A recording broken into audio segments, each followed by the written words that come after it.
Okay, call to order the City of Eagles Parks Pathways Recreation Commission meeting for June 16th, 2022. Welcome to everyone who's come out tonight. Let's have a roll call, please. Roll call. Crockett. Here. Deckers. Here. Elwer. Absent. Faustina. Here. Huffaker. Here. Ivy. Here. Sturrett. Absent. Councilmember Bond. Present. Quorum is present. Okay, great. First agenda item for us to tackle tonight is our approval of our minutes from our May 19th meeting. Do I have those in front of me someplace? I was looking at it. I've got 10 different documents. Okay, I see them. All right. Do we have a motion to approve the minutes? Mr. Chairman, I make a motion to approve the minutes. Okay. Do we have a second? Second. Okay, we have a motion and a second. Any further discussion? Okay, all those in favor say aye. Aye. Aye. Any opposed? Okay, great. Thank you. Okay. Next item on our agenda is public comment. This is actually the only public comment period that we have for our meetings, and this is for anyone who's here tonight who would like to address our commission for something that is not on the agenda. Do we have anyone here that wants to address the commission for that purpose? Okay. Seeing none, we'll move on to agenda item 5. Agenda 5A is commission reports. Does anybody, well, I wonder if we should make that council and mayor also. Yeah. Yeah, I think that's, is there any member of the commission first that has a report for us tonight? Nope. Okay. Charlie, why don't you go ahead and give us a council report? So, Mr. Chair, really the big two were this last weekend we did the noise analysis for the proposed shooting range that went off very, very well. We had 3 acoustic points that we monitored for that. I believe some of the residents did their own as well. We talked with them. We're going to give them all the data that we have as well and see if we can coordinate to get their data. That'll be submitted in a report that we should get probably in July. I think we also are getting ready to get probably by the beginning of July, and the basically natural resources, cultural resources, and wetlands report as well for that. Oops. Second one is we met yesterday. It's me, the mayor, and Steve. We met with the equestrian group. Basically, just based on past comments, we sat down with them and went over the general concepts for what we've identified or looked at for the Eagle foothills. Again, just general. One, to identify the area, the planning area, just to get them more familiar with actually ownership. Talk about general concepts that we want to do in the foothills for connectivity relative to trails, trail designations. We kind of ran the gamut on everything. The intent of that was also to get input back on basically input from the equestrian as we move forward. Who are the POCs, points of contacts to include in the planning process, but also what type of infrastructure, trail standards and so forth that they'd like to be included in as we go through the planning standards. So very, very good meeting, and I see as we've got several POCs for future planning relative to the equestrian community. That's great. That's it. That's a good job. Unless you guys have any other questions on anything else that's going on that I can talk about. Anybody have any questions for Charlie? Councilman Bond? Charlie's better. Okay. All right. Next we have staff reports. I don't see Eric here, so I'm assuming he's not going to be presenting tonight. So Brian, do you want to go ahead and give us a report on Parks and Rec? Good evening, commissioners. You have a lot of interesting things to discuss tonight, so I'll be quick as usual. For Parks and Rec, we're in the second week of our summer camp. Started off a little rocky as we were a little short-staffed, but we've been building our staff as camp goes on. I'm sure by the final week we'll be completely staffed. But it's going well, and they're enjoying it. Really, it's all hands on deck right now with the Parks and Rec for Eagle Fun Days and all of the different events that the 2-day event entails. We'll all be there working. Everything's going as planned. I think it's going to be a good event. That's really what we're focusing on right now. Also, we are looking at kind of revamping the park reservation and park use permit process to make it a little more user-friendly for the public and for staff to get those in. And that's really what we're focused on right now. Hopefully in the next month or so, once Eagle Fun Days is over, we'll redirect our focus onto something else. Do you guys need volunteers for Eagle Fun Days? We do. We do have a couple of groups volunteering for like the Rocky Mountain oyster feed, but volunteers are always going to be welcome, and they can contact myself or Paige, our special event coordinator, to find out more information and where there might be some needs. So. Okay, I would just encourage members of the commission. This is one other way that we can kind of help out the cities, volunteer during these bigger events and things. So, Very good. Thanks. Anybody have any questions for Brian? Everybody wants to get onto the big show. That's so. right. All right, thank you. Okay, Steve. Actually, You're up. Mr. Chair, Thanks. Oh, yeah. I'm sorry. real quick question. What do you guys have budgeted this year for fireworks? Is it still the 25, or did they have any 20. carryover? 20? Okay, I didn't know if we got any additional carryover for this year. Yeah, it was 20, and as of with everything else, their prices went up with the fireworks. I don't know. I thought maybe, somebody that knew all the fireworks people might get a good deal. Oh. Maybe next year. Yeah, okay. Are they going to be shot off from the state park, or where? Yes. Okay. Okay.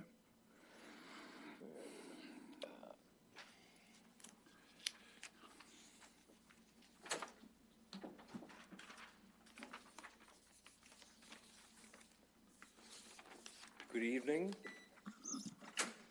Good to see you all again.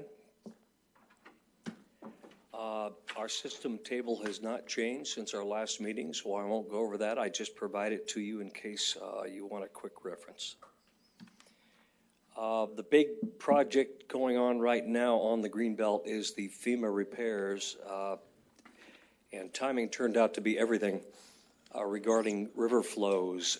The 8 sites that are involved in this process. We had 4 river mitigations, and we got them done just in time for the water to go from about 600 up to 3,000.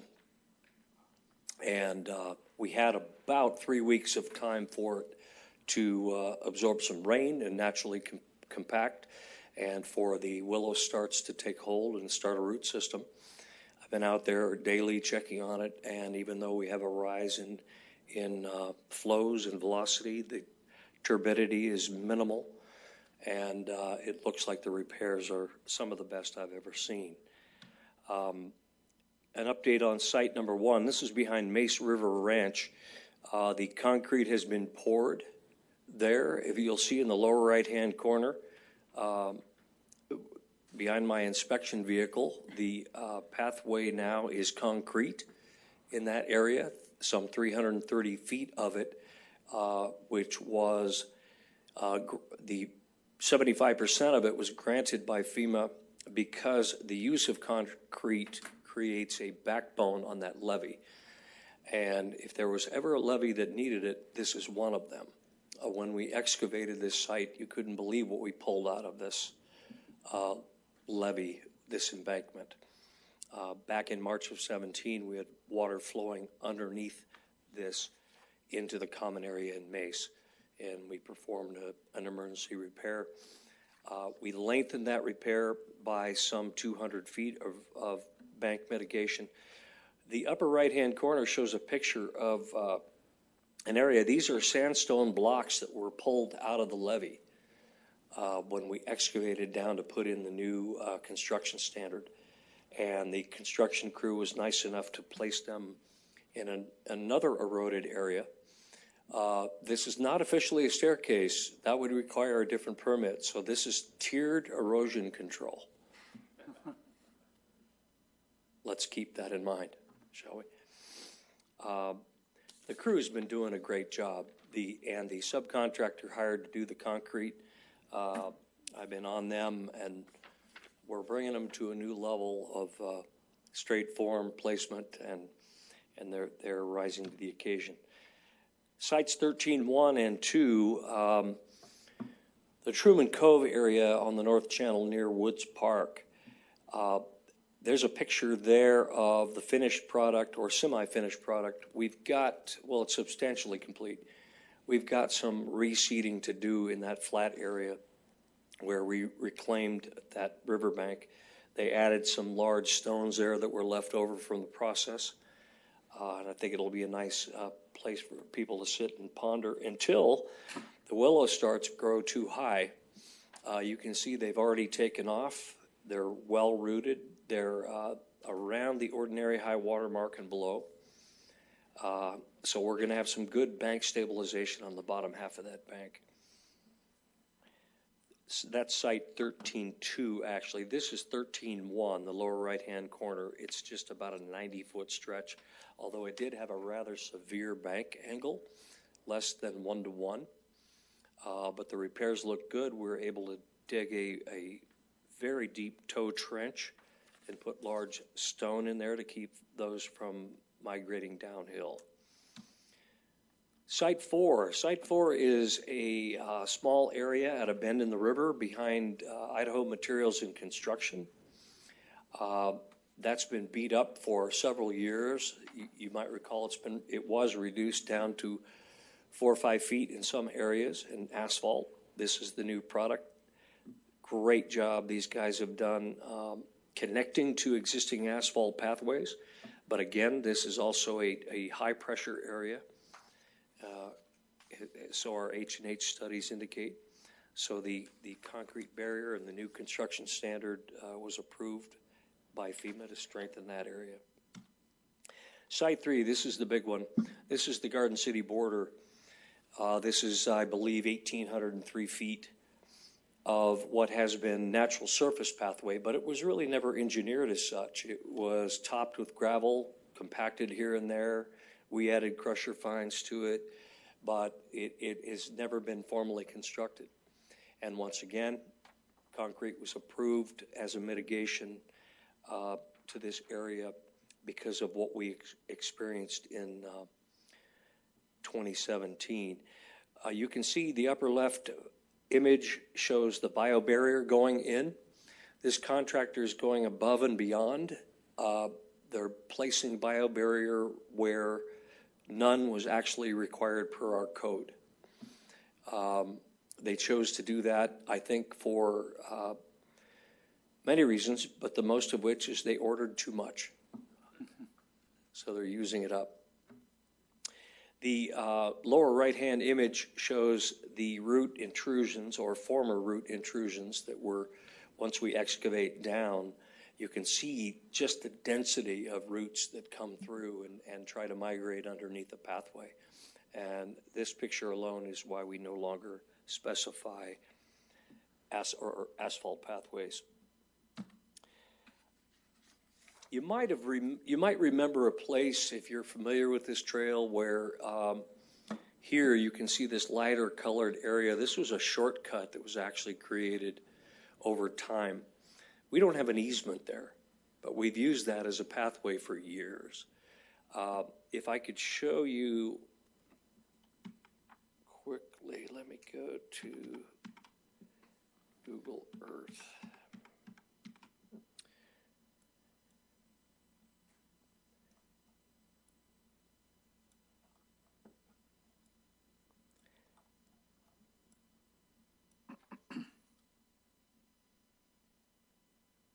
So this is the Garden City border here. This is Idaho Materials and Construction. This orange line represents the new alignment for the new trail.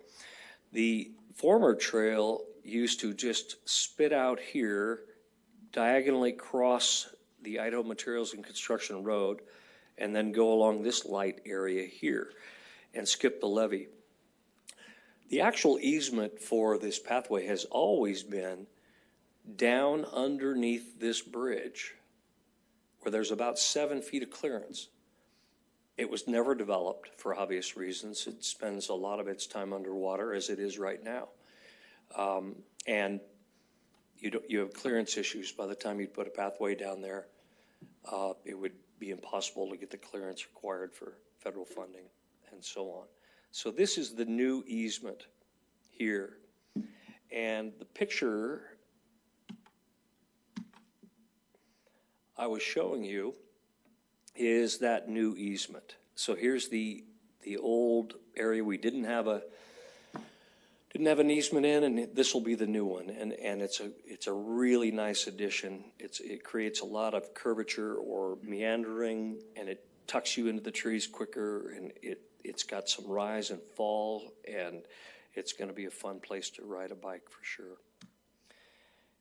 Some of the things that this contractor has been dealing with, I get text messages from them on a regular basis, and they show date-stamped photographs of what they're doing. And that's usually my clue to get on the bike and go out and see what's going on. But at least we have documentation of what they're doing and at what time, and in some cases, the method in which they're doing it.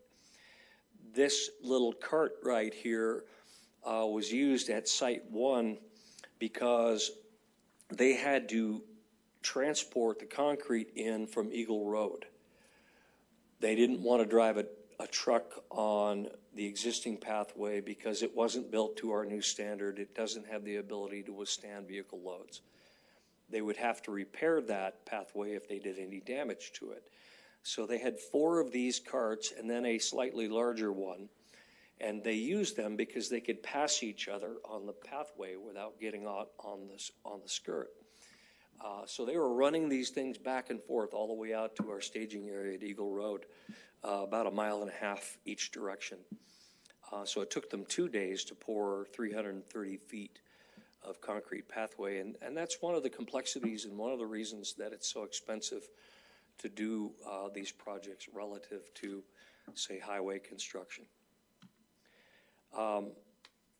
All of their equipment or key equipment, grading and rolling, is GPS guided. And that's a fascinating process, but the end result is great compaction and a pathway that just follows the plans to the T with very little tolerance. Here you can see this is the stretch of pathway alongside. This is the Idaho Materials and Construction Road. You can see they've actually placed biobarrier on the side closest to the road. Overkill, but hey, they were the single bidder. I'm pretty sure they can afford it in this case. We've had a great result of their ability to control traffic. We've had very, very few complaints. Their signage is the best I've ever seen. And they put up fences on each end, and they take them down at night if the pathway is at all usable. They build ramps in and out of abrupt edges. They compact the material, and they do it all just because they know that people are going to want to use it. And especially on weekends, they've done a great job keeping the green belt open whenever possible. We've had some closures due to high flows. Don't know if you read the news about this, but as soon as we got to 3,000-ish, Laguna Point Trail and the underpass by Bardenay both flooded. Recent years, the underpass has been flooding at around 2,850 CFS as measured at Glenwood. However, that comes down from Glenwood and splits into the north and south channels. And so depending on that, the rise and the increase in velocity, the north channel starts to get more and more of the percentage of split, where in the wintertime, the highest percentage goes to the south and the lower goes to the north. That flips as water comes up. Well, now, after last year, we're flooding on both the north and the south channel at approximately the same level. So it's ever changing. The sedimentary transfer from our friends upstream, that's still occurring. And this is the highest water year we've had, I think, in 4 years. Here's a look at the flows. This is 2017. This is our flood year, where it tickled 10,000. I think it topped at 93 or 94 CFS. And then we had a couple of good, strong years after that. And then In 2020, in the runoff of 2020, it kind of stabilized and never quite got to flood stage. We had a dip in 21, or a little blip, but here we are now, and it's up to this 3,000, 3,100, 3,200, and we're flooding. So we have a new norm when it comes to flood areas along the Greenbelt. So right now, the areas that are flooding are Laguna Point on the South Channel, this on the North Channel, and also the Dry Creek Trail. The Dry Creek Trail behind the Nazarene Church floods, but for a different reason. That floods because of Dry Creek. But the influence of the spring rains and the strong precipitation in May made that occur at about the same time. That's a trouble spot we'll have forever and ever. And speaking of water, here's an example I wanted to show you. I don't know if I showed you this before, but this is a new head gate. This is a new irrigation element that was built by the development cooperative copay, cost sharing, I should say, between Staggs Crossing and Torrente Seco. Chairman Huffaker might remember a meeting we had out there where we planned this and discussed it. There is a long stretch of ditch that was piped that leads into this, and another one out of view. But this is state-of-the-art stuff. It's beautifully constructed, and the new Dry Creek Ditch Company is the recipient of it because of development.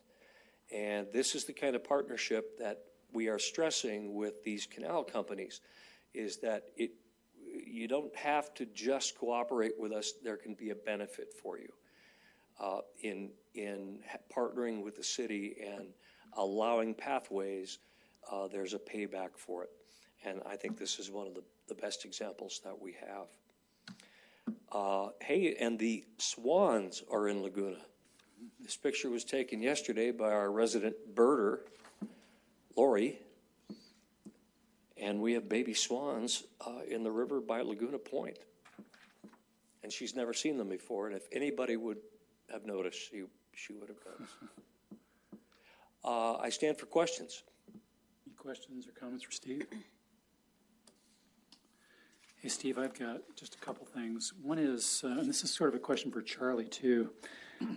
Is there any discussion happening as to budgeting for replacing asphalt with concrete along the river, besides what's being done through FEMA?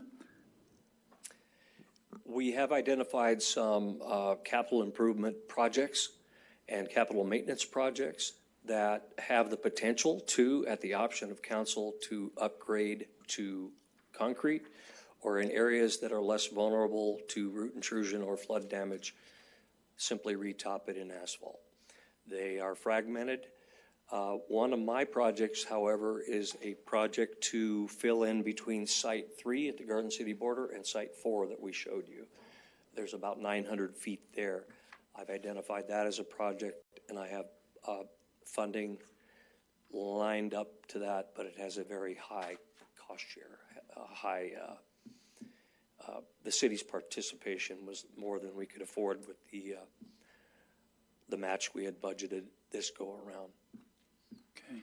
And Charlie, I know you can't speak for the whole council, but is there any kind of sentiment as to this being a goal? Like, we'd like to really do that at some point, try to replace all the asphalt that's on the Greenbelt at least with concrete? Yes. No, it is. Yeah. So we've talked about it forever. That's a long-term goal, is to basically replace the entire thing with concrete. Basically go towards the standards of what Boise currently has. Down there, it's more cost effective. But in doing so, we're trying to do it fiscally responsible. So it's like Steve was talking about at 6 months. So a lot of that is development driven. When we have any new developers, we still have a couple sections that those, with our new standards, those will be cement. And then as we can piecemeal this together over time, that's kind of what we're going to have to do. Based on the cost, I think we're over $1 million plus per mile to do cement. Well, if you use the plus, wow. the bid that we're now paying, we were at $256 a lineal foot. 256 a foot. Yes. And that's what, 10 feet wide, 12 feet wide? 10-foot wide. 10 foot wide. That does include bioengineering. It does not include the river mitigations, the river bank mitigations. That's strictly pathway in the adjacent areas. But that speaks to mobilization costs and supply and demand. My original estimates for concrete pathways when I submitted these grant applications was $130 a lineal foot. So it's doubled. I should say the only bid we received, and that's kind of the market, that's, everybody's busy and they're picking and choosing. And we received one bid and it was double engineering estimates. So the other part too is the nice, us transitioning into the capital improvement plan with the capital maintenance plan. That gives us the ability to look out long-term and start saving for these. I mean, historically it was 1 year budget. It's like, oh, well, hey, we got some extra money, let's do this.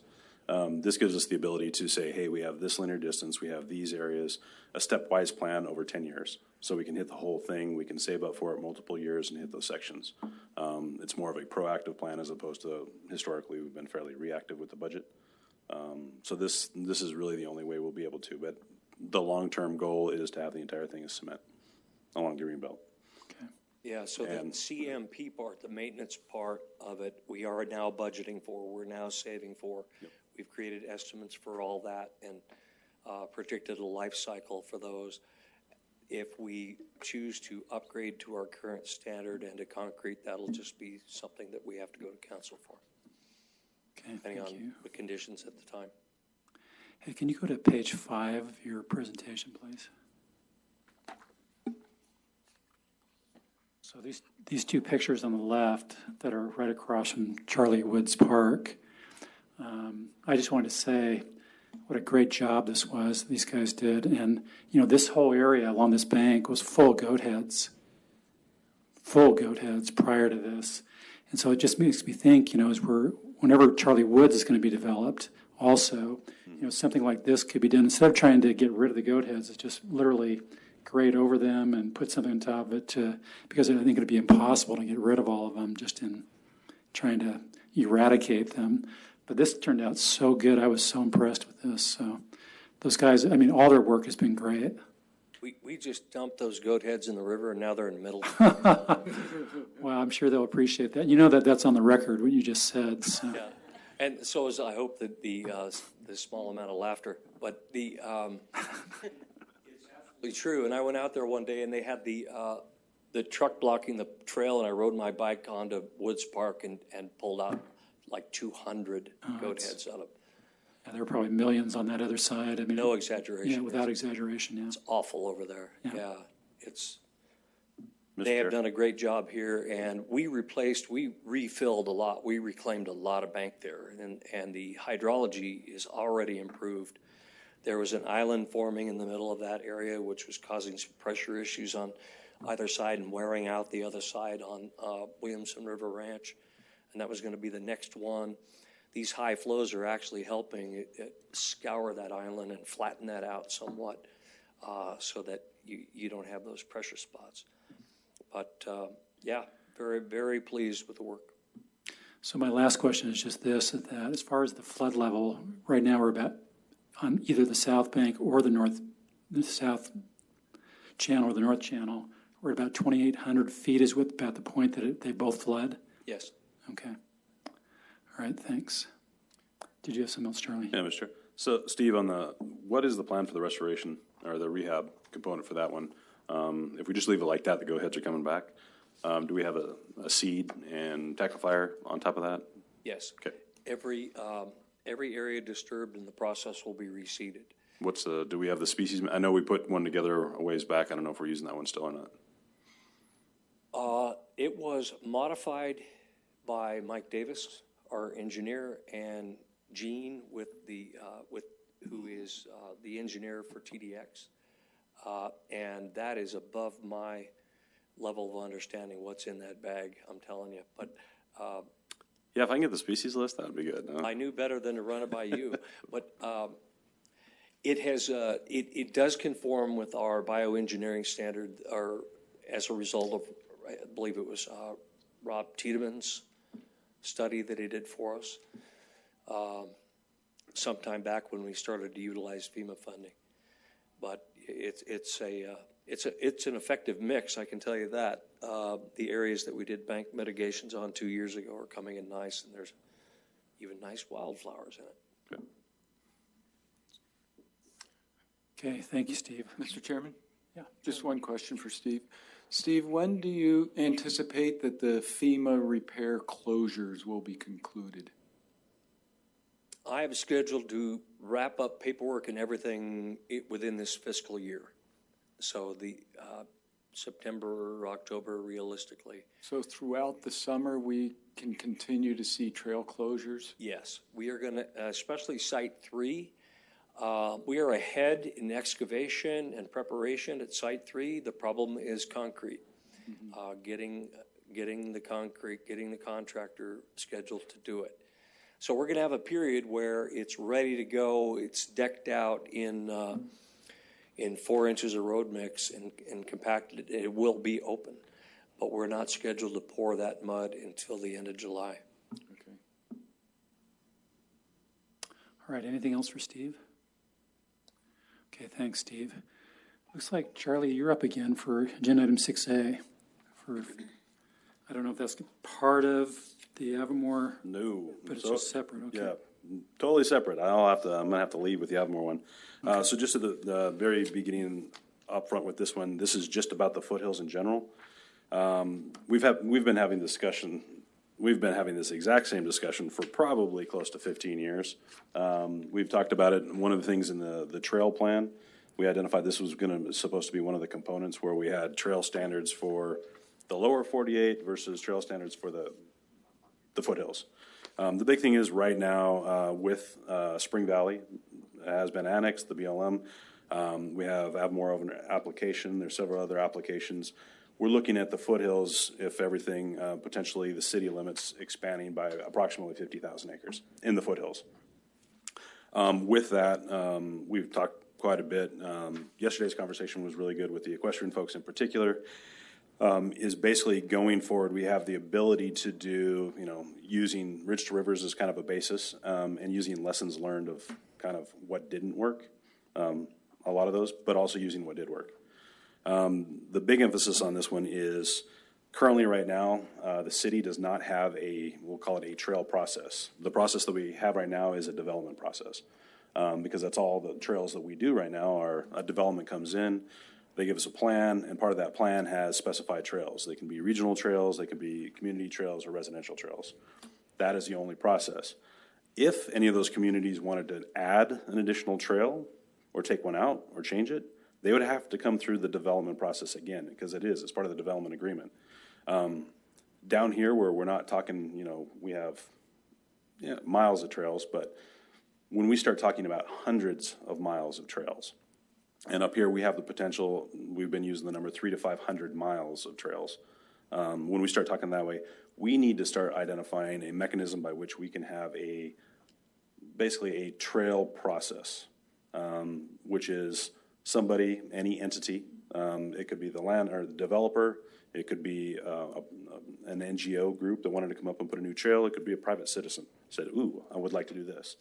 They could come up with this process by which they identify the spatial component of the trail, identify where it's at, identify what type of trail it is, how they would build it, how they maintain and operate it, what type of funding mechanism, and that would be submitted to a trail board. The only one that I'm really aware of, Ridge Rivers and Ada County have a quasi process through their Ada County Open Space and Parks Committee, but they don't really, that's usually the city creates a process, working with somebody or something. It's not really open. But that process is the closest we have. Go for it. The trail board would be an City of Eagle Trail Board? Yes. Okay. So the intent of this one, we've talked about, we've brought up the concept of Ridge to Rivers West and or West Wing. That's Steve's. Yep, I got to put that in there. But that's kind of where, as we do this now becomes a legitimate, we need to start looking at it. Quite honestly, this is just some initial discussion for us. We've talked about having a work group for a while.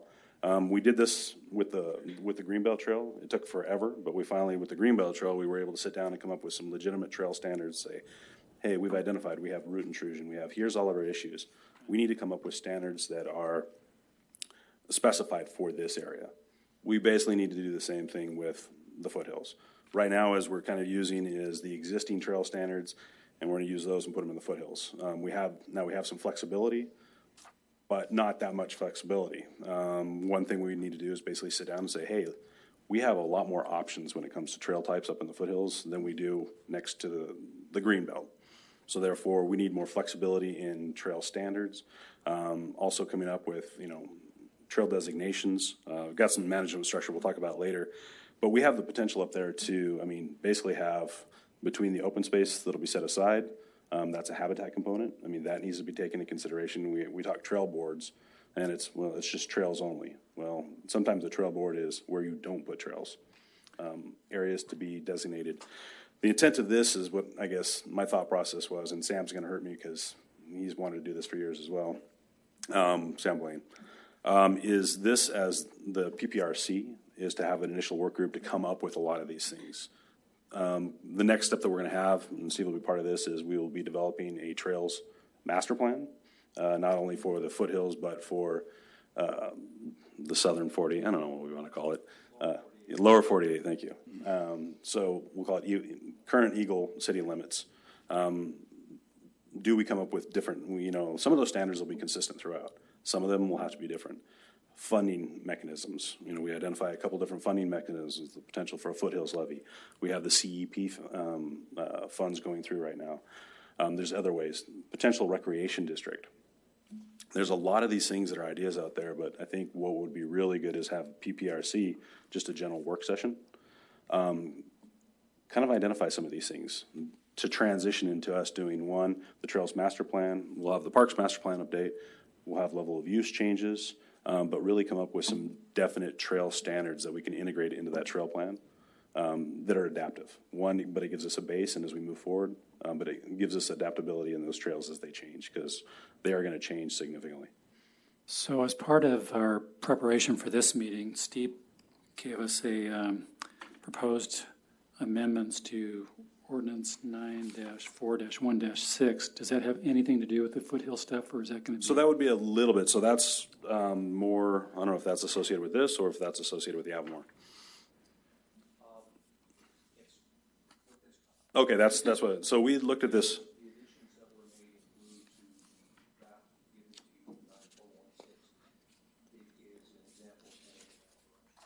Okay. Okay. So would the idea be just to amend this existing code that we have, or to create a whole new codified section for the foothills and stuff? Or? No, I think we want to, like Steve was talking about, I think we want one code, but with additional sections to identify. So Steve, Okay. The one question I had is for Spring Valley right now. Spring Valley has a different set of standards, correct? Spring Valley's agreement is that they go through the same process as every other development does. Okay. The difference was is we started with a pump, and we made general alignment recommendations here. PPRC did, those were part going through the approval process, but they still will be bringing in plats within that pump that will be verified and approved at a staff level. Correct. So that's the development process that we currently have in place. Right. What it doesn't include is, so they have open space right now. That's adjacent to that. Currently right now, if they wanted to, again, put any new trail up there, they would have to go through a development process, which means they have to come through, do a development agreement amendment. All of that is, one, it's costly, and it takes a lot of time. One thing is if we've got the base layer, there's two different ways. So one we'd like to is the base layer is, not the base layer. The base one is a development comes out. In this case, Spring Valley does a pump. It's a plat that comes in. They identify all the lots where they're located and the trails where they're located. That's part of the development process. That's pieced apart and they'll go together. That's pretty easy to do at that time. However, at the full build out, there's a bunch of areas that are natural open space. Right now, they'd have to come back with a plat for that. The other one is easements. I didn't actually include it in here, but one thing we want to talk about is easements. Open space easements. We need to, for the city, easements need to be in perpetuity. Right now, like City of Boise has trail easements that are revocable. We do not want revocable trail easements. The other one we do is they're static easements. We need easements that are relocatable. There's one thing through past projects and stuff like that. Basically, from a timing perspective, a lot of times what you'll want to do is, hey, you know there's going to be development in one area. There's currently a trail that works, and it works very well. However, we know that's going to be developed in the future, so you have two options. You can actually take resources right now and then re-divert the trail when there's really no reason to right now. You still got 5 years of good trail. Or if you have, again, a relocatable easement, that one stays there. In 5 years, when you can use resources for other areas, in 5 years, then you rebuild that. You've already identified where it's going, and you just move the easement. The intent of the easement, which is point A to point B, is still permanent. That's the perpetuity. You just have the ability, that flexibility to move it. So these are all kind of concepts that what we need to do, and I'd like to sit down with a workshop and go through each one of these and come up with some recommendations from PPRC to incorporate into the Trails Master Plan and the Parks Master Plan when we get those. So this was just more kind of discussion to move along that lines. And then if there's anything in here, again, the other one is we haven't really ever done it before, but trailhead standards. In talking with the equestrian groups in particular, is coming up with we know each trailhead or major trailheads need to be a minimum of 2 acres, if not greater. They need equestrian, so trailer parking. If we can come up with a good set design, that makes it very easy for when we do long-term planning. It's like, oh, we have 3 major trailheads. For costing, we know that this standardized trailhead that we came up with, that's got trailer parking, it's got vehicle parking, it's got a bathroom, it's got water features, it's got a gazebo, it's got all these. It's fairly standard. Now you can move it around for flexibility, but we know each one of those cost $1.2 million as opposed to redesigning those. It's similar to what we were trying to do kind of down here with some of the bathroom facilities, standardized. That makes it easier for long-term planning and for long-term planning for funding. So those would be things that we can go through, trail types, designations. Lighting standards is a very interesting one. If you look at our trail designations right now, we have lighting standards. And that's because we're talking greenbelt that people use at night. Foothills, trails in general, there should be 0 lighting. It's a dusk to dawn system. There's no reason to have any lighting. So enforcement, other management considerations, seasonal closures, that's something that we don't ever have to deal with any of the systems down here. When we get up there, seasonal closures, leash laws, dog stations, again, back to easements. So there's a lot of these things that we've never had to deal with down in the lower 48 that we will need to deal with up there. And so I'd like to set up, as the PPRC, it's perfect as you guys kind of initiating a lot of this discussion as recommendation for the plan. So, yeah, that's the quick part. Thanks. Anybody have any questions for Charlie on any of that? Yeah. Okay, all right, thanks. Okay, before we get started on agenda item 6B, I'm going to ask if we can just take a 5-minute break, go off the record. I go clean my inside my mouth up a little bit. And so let's just take a break. Let's come back at 6:20 and start right up, okay? All right, so I got to run away because I can't be here. Yeah, you're not allowed to be here, so we're...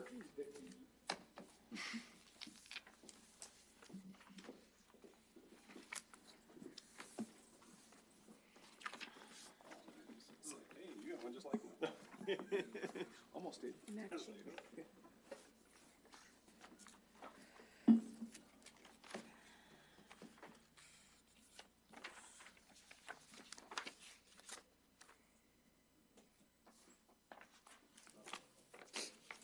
guys want when maybe come up with a time frame that works for you guys the best.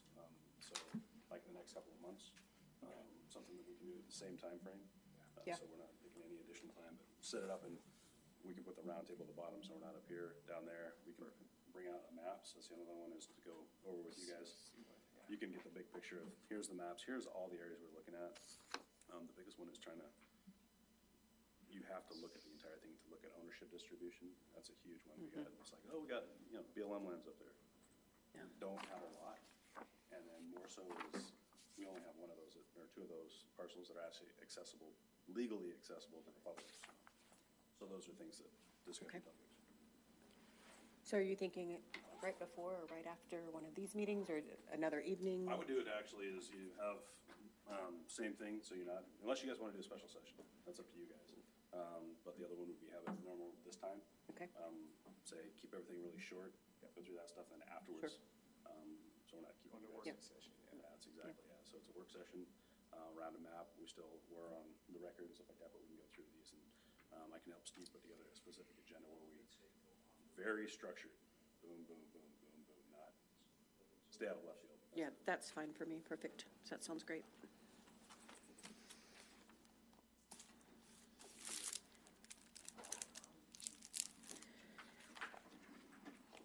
Okay.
Maybe we do it like on a short agenda, do a working session. Probably, sometimes when we do working sessions, we do them totally separate from this meeting, so we just find out a time that everybody. Right, is- that's fine. We said that. We said we should just do it. Usually that kind of thing is hours, as the meeting's already, so I think. Yeah. That's what I kind of time. Most of us are pretty flexible schedules, so if you do an afternoon one day, you can come for a couple hours. So, Because you mentioned that way we can stay on the record, but I don't know if the working session needs to, would we need to keep that on the record? yeah, it would still be on the record, because anytime you have a quorum, essentially you have to notice the meeting. Right, okay. And then it would be recorded, people could show up and watch if they want to. I mean, basically, we'll just be talking amongst ourselves. Okay. And would It's that, harder to do in the summertime, because you people are just leaving all the time. So I don't know if he's gonna wanna do that right away, or wait till September or something, but we'll see, we can talk about it. okay. Maybe we can even have one of them, the staff circulate an email that says, okay, what's your schedule like for, I'll talk to Steve about that.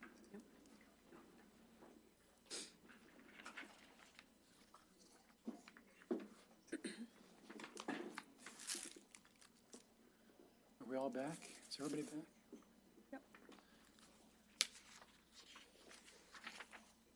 Yep. Christina, you ready? Excuse me. Oh, it's still going? Okay. So I don't need to officially call the meeting back to order, just say we're back on? Okay. All right, folks, we're to agenda item 6B. I know that we have the developer here and, of course, staff. If anybody's here from the public, just as sort of a preview to what we're doing, what we are not doing tonight is deciding whether or not Avamore will be annexed into the city of Eagle. We don't have any authority to do that. We're an advisory body, and our role tonight is simply to discuss if Avamore were to be annexed, what their trails and pathway system would look like throughout their development. And we have a staff proposal is what the staff would like to do. We have a separate ordinance proposed by Avamore. So we'll be looking at both of those things, but we are not making any kind of decisions regarding the annexation itself. And there won't be any public comment regarding this agenda item as well. But if you're here for informational purposes, that's great. And if you want to speak directly toward the annexation, then the place to do that would be at the Planning and Zoning Commission meeting or at the City Council meeting when they discuss those things. Okay, so Steve, do you want to go first, or does the developer want to present first? Or okay. If you guys want to step up and introduce yourselves and give a name and address, that'd be great.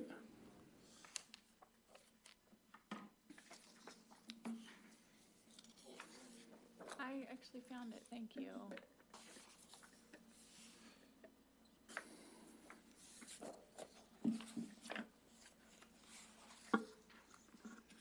Good evening. My name is Deborah Nelson. I'm a land use counsel with Givens Pursley, and here on behalf of the applicant team, my address is 601 West Bannock Street in Boise. Other members of our development team are here as well and may participate to answer any questions you have or to supplement my presentation to you. And that includes Dan Richter and Brad Fanmueller with Avamore Development, and also Jeff Bauer from my office at Givens Pursley.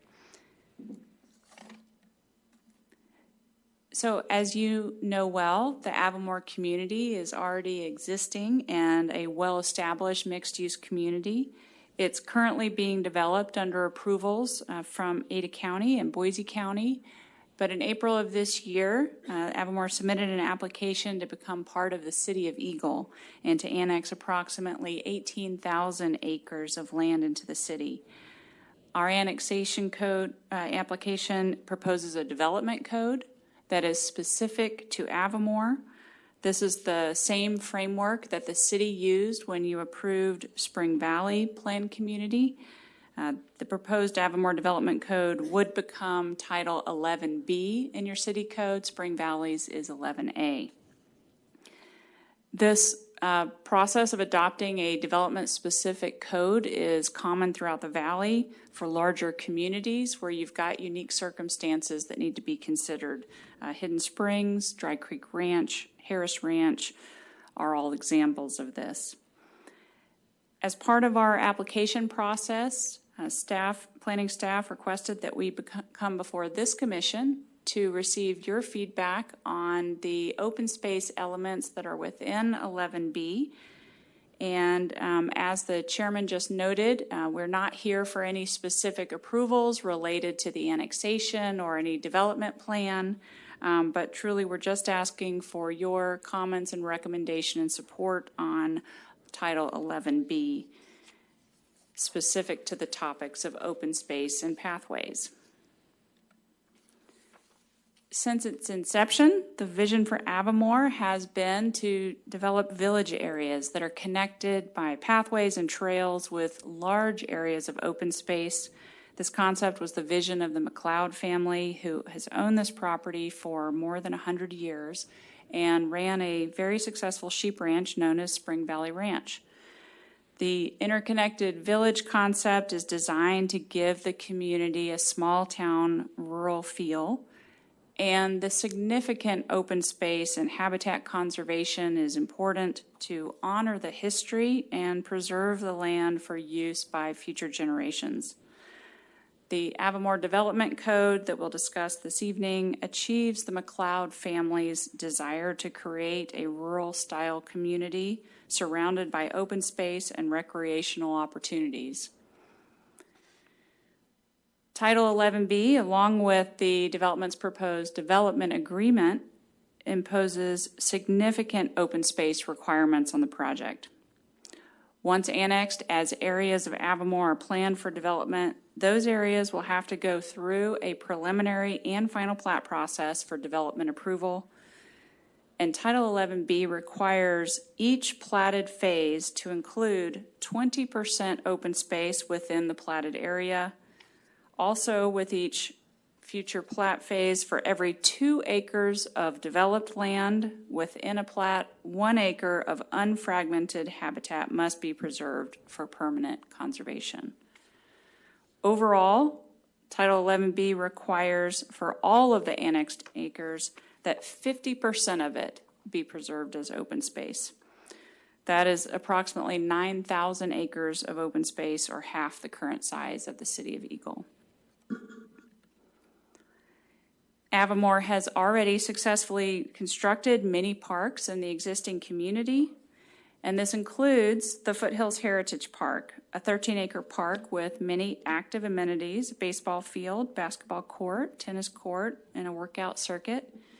Heritage Park will be annexed into the city as part of this application, and we have offered to dedicate the park to the city if the city desires.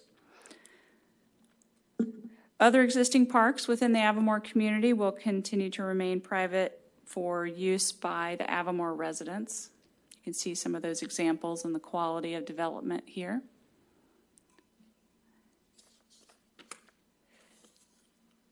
And now, as the project moves forward, Avamore will continue to design and construct a variety of parks throughout the community. Some will be smaller community parks owned by the HOA for our residents only, and others will be larger regional park spaces that are dedicated to the city or otherwise open to the public for use and access.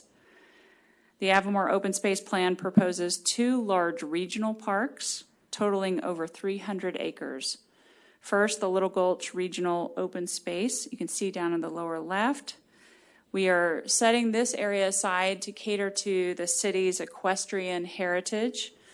Little Gulch is on Avamore's private land, but it's already currently used by many Eagle residents for equestrian use, and we want to preserve that access through this annexation. Avamore is also going to further develop this area to make it more accessible and is proposing to build and develop access, parking, and a trailhead at Little Gulch as shown here on the master plan. Second, Eagle Canyon Park, which is located around the existing Rocky Canyon. This area has unique natural features that will make it a one-of-a-kind regional open space. Avamore will also build and develop access, parking, and a trailhead to serve this area and make it accessible to all. Here are some pictures of this amazing Rocky Canyon area to show you some of these unique natural features and features that are kind of amazing that are right here and now will be accessible to all.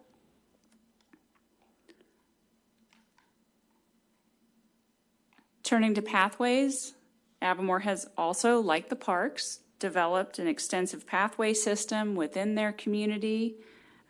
They've got a variety of types of pathways throughout that serve the residents, as well as hundreds of miles of foothills trails that extend out from the developed area into the foothills. The developed pathways include approximately 1.5 miles of regional pathways that have already been placed into a perpetual public easement. And that includes those that are shown here around the Foothills Heritage Park. Avamore plans to continue developing pathways and trails as it previously has, both within platted areas and outside of platted areas within open space. With Title 11B, Avamore has proposed specific pathway and trail standards for the community. These standards were developed to provide continuity with the existing community and the developed pathways that they have, and also to reflect the project's foothills topography and vegetation. For pathways within the developed portion of the community, we are proposing 3 different pathway standards. First is regional, and you can see some of these cross sections here are addressing the regional trails. Regional trails are 10-foot pathways, are similar to the city's regional pathways, but could be hard or natural surface depending on the location, and require a 20-foot easement, which is the same as in the Spring Valley Code. And it includes construction standards that reflect best practices for the foothills. For example, the extent of root barrier for concrete and asphalt trails for regional pathways depends on the proximity of trees. Second category of our pathways that are within the platted area is community pathways. These are Avamore's diverse pathways that are minimum 2 foot in width, but vary in width, and can be hard or surface or natural surface materials. And the goal of these trails is to connect different neighborhoods and to connect to regional pathways, as you can see in that upper left-hand corner, and also to connect neighborhood to neighborhood and neighborhood to pathway. So looking at this picture, the arrow on the bottom points to where you have a concrete pathway connecting from the street up to the natural surface. That's part of the community pathway system, providing connectivity, as well as the natural surface community pathway that's within this platted area. You can see it's surrounded by homes, and also serves to provide that connection. On the left, you can see an example of a concrete community pathway that is similar to the one that is shown in the picture that provides that connection. And so community pathways, again, are diverse. They could be in a variety of different materials and sizes above 2 feet minimum, and they really are those connecting trails. The third category of pathways is a neighborhood pathway. These are really Avamore's internal pathways that are open to use by residents. They could be hard or natural surface. They are a minimum 4 feet in width. And they really serve to provide that internal circulation within phases of the neighborhood, as you can see here, serving this smaller park area. So in general, describing all of the pathways, unless a pathway is specifically dedicated to the city for city ownership, all pathways will remain private and will be maintained by the HOA. For private, regional and community pathways that aren't dedicated to the city, but are maintained then by the HOA, public access easements will be granted that allow use by the public. So anything that isn't dedicated to the city, that is a regional or community pathway that's still maintained, funded by the HOA, they will have access easements over it to serve the public. There won't be maintenance obligations or rights given to the city. It will continue to be maintained by the HOA, and yet will serve the larger public.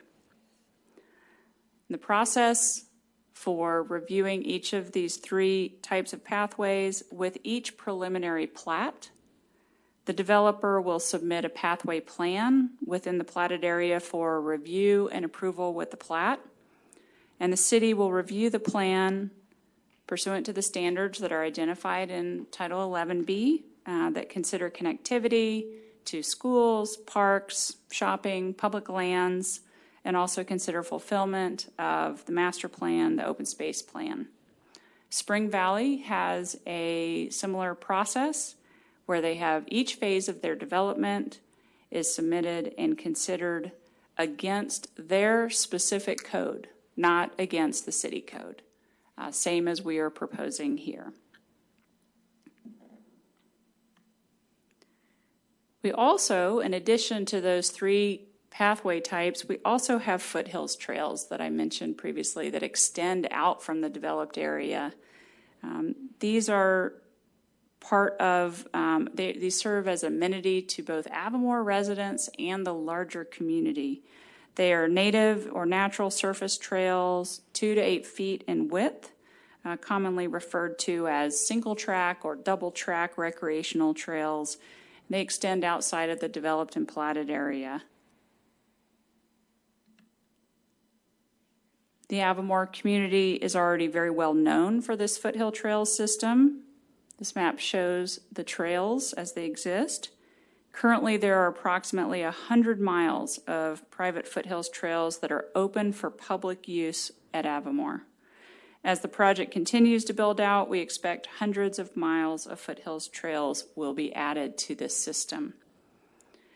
This will continue to be a network of private recreational trails that are open for public use. The Avamore trails are developed and managed by the Avamore Stewardship Organization. This is a nonprofit organization that was created by the community's CCNRs to manage the community's natural and native trail system. The ASO is made up of representatives from Avamore, BLM, Idaho Fish and Game, Ada County Soil and Water Conservation District, and Ada County, and is funded through assessments collected from Avamore residents. Upon annexation, the City of Eagle will also gain a seat on that board and become part of the Avamore Stewardship Organization that oversees this amazing network of foothills trails. The ASO and Avamore have hosted many local and regional groups on the private trail system, such as NICA, the Youth Mountain Biking League, of which I have 2 kids that have participated and been very grateful for that being opened up, and also equestrian groups, which have really enjoyed the Avamore system.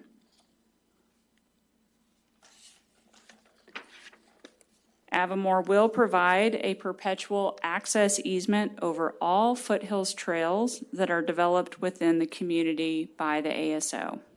Foothills trails easements will be for access and use only. No maintenance or programming rights or obligations will be conveyed to the public or to the city.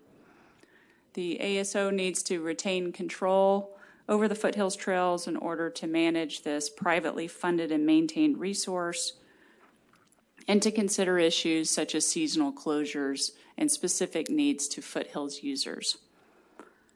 The ASO also administers and enforces the Avamore Habitat Management Plan, which again requires seasonal closure for wintering wildlife. The intent with Title 11B and the annexation of Avamore is to ensure that this private network of foothills trails remains open to the public, the same as it is for Avamore residents, but that the resources will continue to be funded, managed, and developed by Avamore residents and the ASO.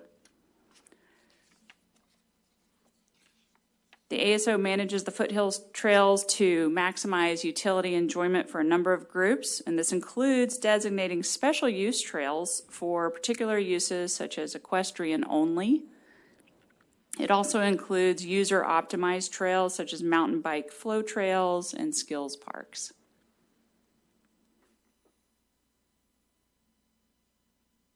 So with the annexation, Avamore will maintain the city's current level of service for both parks and pathways. For parks, the city's capital improvements plan has determined the level of service in the city is 3.3 acres of park for every 1,000 residents. So based on this level of service standard and the number of homes and estimated population at Avamore, 67 acres of parks are needed in Avamore. And Avamore is agreeing to develop and dedicate to the city a minimum of 67 acres of improved regional parks to maintain that level of service. For pathways, similarly, the city's capital improvements plan determined the level of service in the city is 0.51 miles of pathway per 1,000 residents. Based on that level of service standard applied to the units that are planned in Avamore and the estimated population, 17 miles of pathways are needed in Avamore. And Avamore is agreeing to construct and dedicate 17 miles of regional pathway to the city. This contribution of 67 acres of developed parks and 17 miles of developed regional pathway fully offsets Avamore's impact on the city's existing parks and pathway system and will provide significant new transportation and recreational amenities for the public.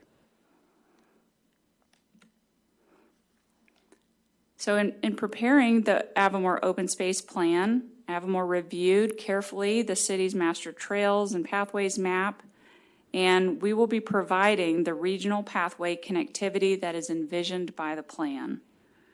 A natural surface trail has already been extended as far south as Avamore owns property to facilitate trail connectivity with Hidden Springs. This is described in your goal T4 that's highlighted on the right and circled as the right far circle there.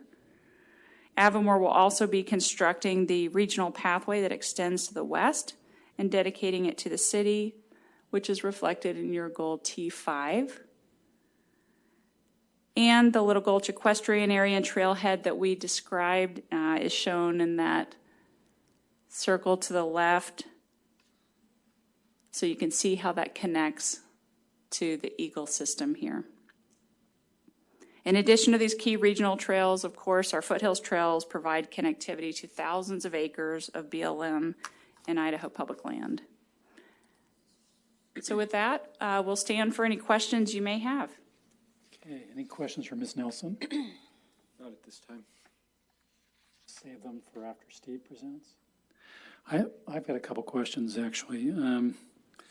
So what you guys are proposing is that we accept this ordinance that we have a draft copy of here, right? There were a number of parts of the ordinance itself that, as I read it, that I didn't understand. I mean, there were parts where it looked like paragraphs were being repeated and other things where they didn't fit in with other things. So I don't know how rough this draft is, but it was sort of hard for me to kind of get my arms around what you guys really wanted, because it looked like maybe somebody threw this together and then never read it. So I don't know if the staff wants to go back and take a look at this, but there's all kinds of, not just, I mean, even typos in the title, which is kind of makes us wonder how serious the effort was. You know, I mean, it's, and I'm not saying that, you know, substantively, I understand those typos maybe don't make a big difference, but as you read through this, you get, like on page 4 of this, we've got a paragraph 2C that looks like the repeat of paragraph 1, but without the listing conditions. And paragraph 3 and 4 in that same section, they don't make any sense. They don't even fit. So I'm not sure how we're supposed to, you know, come up with some sort of conclusion that, wow, this is what we want to do instead of what the staff is recommending. Because I'm not even sure what you guys want to do after I've read this. So. Chairman, thank you for your comments. So the ordinance has been an evolution. That, as you noted, it is a draft, and it reflects the input from city staff that was received, you know, relatively recently and made changes to. And so there was an initial draft that was modeled after Spring Valley as the base, which was the original direction that we'd received from the city, and appropriate because similar topography and terrain, and the substantive standards are very similar still to Spring Valley. But when the city staff was reviewing it, they had some comments and wanted us to change it to be a little bit more like the city code, use some of the more, you know, language and terminology and naming conventions. And so there was an evolution to try to reflect some of the naming and structure, and also to add some detail that was requested, to add in some minimum dimensions and commitments regarding easements. And so minimum easement as well. So there's additional language that was added through this review process, and I agree that we will need to do some cleanup on the details and the appearance of it. But substantively, we have described for you the standards and the process, which is relatively simple. The mechanisms that are in our Title 11B that are really not part of the new changes that were adjusted recently with the trails plans are very clear about. We have to have every development phase reviewed, and that includes 20% minimum open space, that we absolutely have to have 50% open space overall.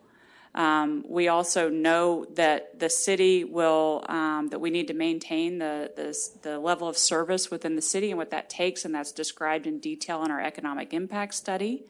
and will be carefully vetted by the council, I know, as well.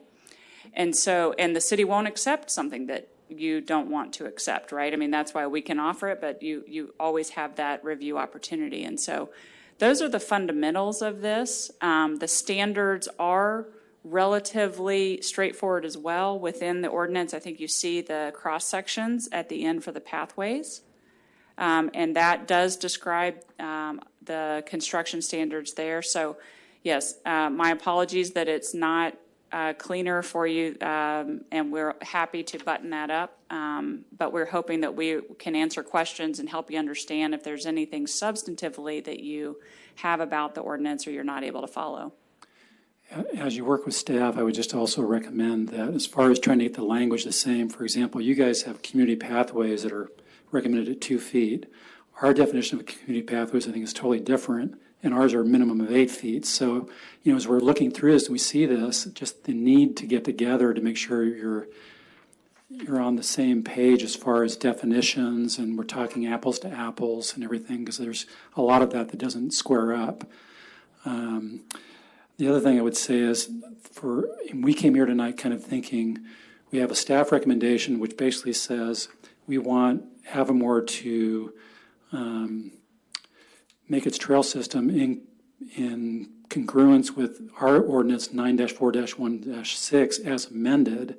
You guys want to do this new ordinance. Is there any reason why you would want to have your own ordinance as opposed to just fitting the standards of whatever the city does in their ordinance? Is there any reason for that? Chairman, yes, thank you for that. And I guess quickly before I answer that, your comment about the naming, it might make sense. I think your point is well made, that it might make sense for us not to use the same names where they truly are not meaning the same thing as your code. We're just describing to you how we, for example, the community pathways that you pointed out, we use those as connector trails within the development. That may not be the right name because if it creates confusion with yours. So definitely open to that. Naming convention maybe isn't the right way to go. But on your question about, okay, why do we want to have our own code? The root of this is that we have a fundamentally different development than you would see in your normal 50 to 100 lot subdivision that might be within your city. Very unique features on the topography. I mean, you look at obviously the extreme version of the Rocky Canyon pictures that we showed you, but we've got different slopes, different soil types, certainly different vegetation, which is very important when we talk about the root barrier. It's a different kind of community. And it also has a very large scale. And the scale of that development, when we're talking about 9,000 acres of open space, hundreds of miles of trails, doesn't translate into what the city has, which is a very highly engineered, specific trail system really intended for more green belt type development where you have extensive risk of damage from existing mature trees that are a lot of trees around it that are going to have some more root damage than potential than we are going to face in the foothills. And so that kind of engineering doesn't really make sense where you've got the more sloping topography, where you don't have that kind of mature tree growth. And we are addressing the root barrier where it's appropriate, but not throughout every inch of every pathway. We also, as you pointed out, maybe the community pathway is a great example. Your community pathway is 8 foot. Ours is 2 foot for a reason. I mean, you want to have that opportunity to have a natural 2 foot path that's connecting different platted phases because we do have a lot of open space that's undeveloped, that's natural open space for a purpose. And so we have a very different utility as well than just a simple, multi-use pathway such as along a green belt. Wider trails also require a lot more earth disturbance. And so when you're developing in the foothills, you don't want to put the widest trail or most, the concrete level wide trail in every location. It just doesn't make sense. You need some natural surface. You need some things to be narrower to avoid disturbance to the ground. And again, our standards were mirrored substantively on the Spring Valley, so the city does have an example already in your code where you have adopted a unique unique standards that apply to that development and that makes sense for the topography and the design of that development. Okay, I just want to tell you that my critique tonight has nothing to do with my feelings about the development as a whole, and I love the idea of the additional parks and the amount of pathways it will have, so I think it's all wonderful and it's a great opportunity. But I do think that there's just, in my mind, the decision that we would be making tonight is we basically just make a recommendation to P&Z and to the city council, which is basically picking between two choices, and that is the staff recommendation that Avamore be required to conform to 9-4-1-6 or to adopt the ordinance you guys brought tonight. So I can just say that it's really hard for me to say, yeah, let's adopt your ordinance when it isn't really done. You know what I'm saying? That's all. So I don't know how this discussion is going to go as far as what we decide to do, and it may even be that you guys will spend more time with the staff and come back again with maybe some more agreement as to what this is all going to look like, because I can see your point as far as concerned about the extremes of maybe, we don't have to have concrete everywhere all over the foothills too. I mean, that's totally understandable.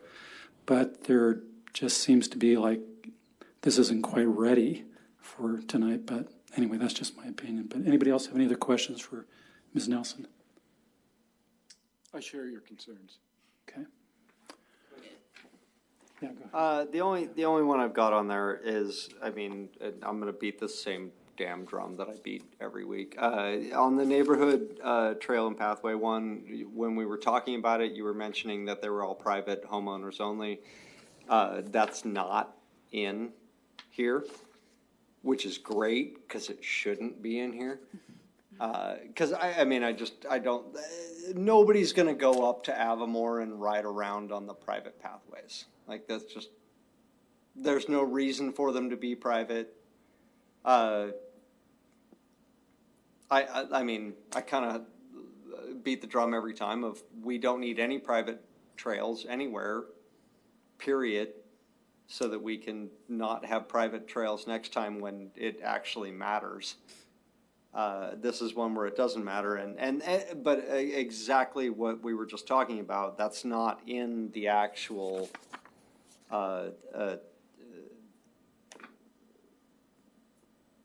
proposal right now, one way or the other. And I would say let's not do private in any way, because there's no reason for anything to be private up in Avamore, I don't think. Those regional, those neighborhood pathways are only going to be used by people in the neighborhood. So there's no reason for them to be declared private. Go ahead. Dan, can I follow up first on that before you respond? So in the ordinance they proposed tonight, they do mention public and private pathways. Did you try to distinguish? We talked about it, but it's not in. It's in their ordinance. They do have. There's a couple of paragraphs where they mention private pathways, but there's two places where they do that. I'm looking at the wrong one. But also, just for clarification, I noticed that you mentioned in your presentation that anything that was private would actually be given an easement for public access. So I think this is all maybe a definitional issue with what private means and what public means. So anyway, maybe you can follow up on that. Yeah, I'll respond and Brad can jump in too. Just because it follows that, my question was when you had shared the impact of the city, the 67 acres of park, and then the trail system, earlier you had mentioned that a lot of the park was private park. Is the 67 acres of park that you claim would be a benefit to the city, does that also include your private parks, or is that full public access parks, 67 acres, and additional park space would be your quote-unquote private parks? So maybe I'll start there, because I remember that the most recent. Okay. So anything that we are saying that satisfies the city's level of service is going to be dedicated to the public and a full city public park or access area. So the city will own it. The city will decide the rules that will be dedicated to the city. What Avamore will do will pay to develop it. And it will be fully developed when it is dedicated to the city. And so you just don't have that obligation, but then you will have every other right that goes along with it once you own it and and are able to control it, maintain it. So then there will be additional areas within parks because we're going to develop a lot more parks than 67 acres of parks. And so there will be additional acres that are within parks. And for larger parks, we expect that those will also be open to the public. Similar to the comment, I mean, whether they're dedicated to the city or not, those parks that are the larger regional parks, if the city doesn't want to accept all the acres for them, we do not plan to exclude people from those parks, and they will have trailhead access and there will be parking, so it will be utilized by the public is our expectation for these larger parks.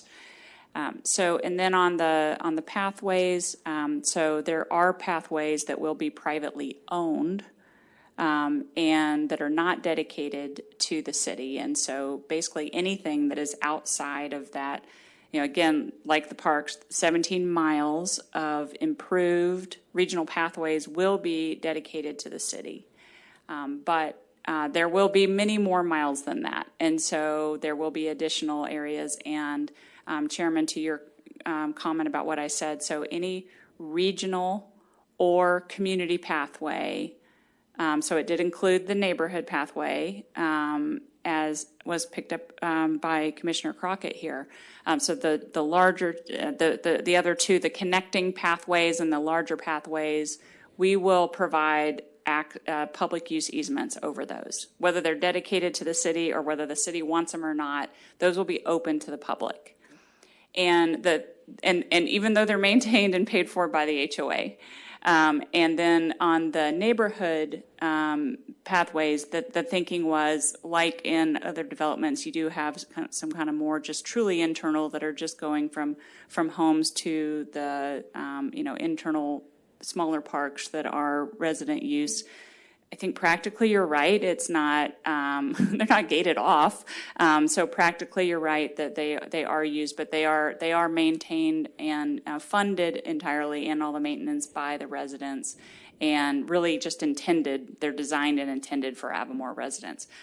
On the whole, this development is providing a ton of public access, and really just kind of the feeling on the whole for me when I look at this is because I do a lot of development work. I've never seen a developer give so much public access to trails and parks within their facility. So we're not trying to build walls around things. We're really trying to provide, even where the city doesn't take over ownership, provide a lot of public access.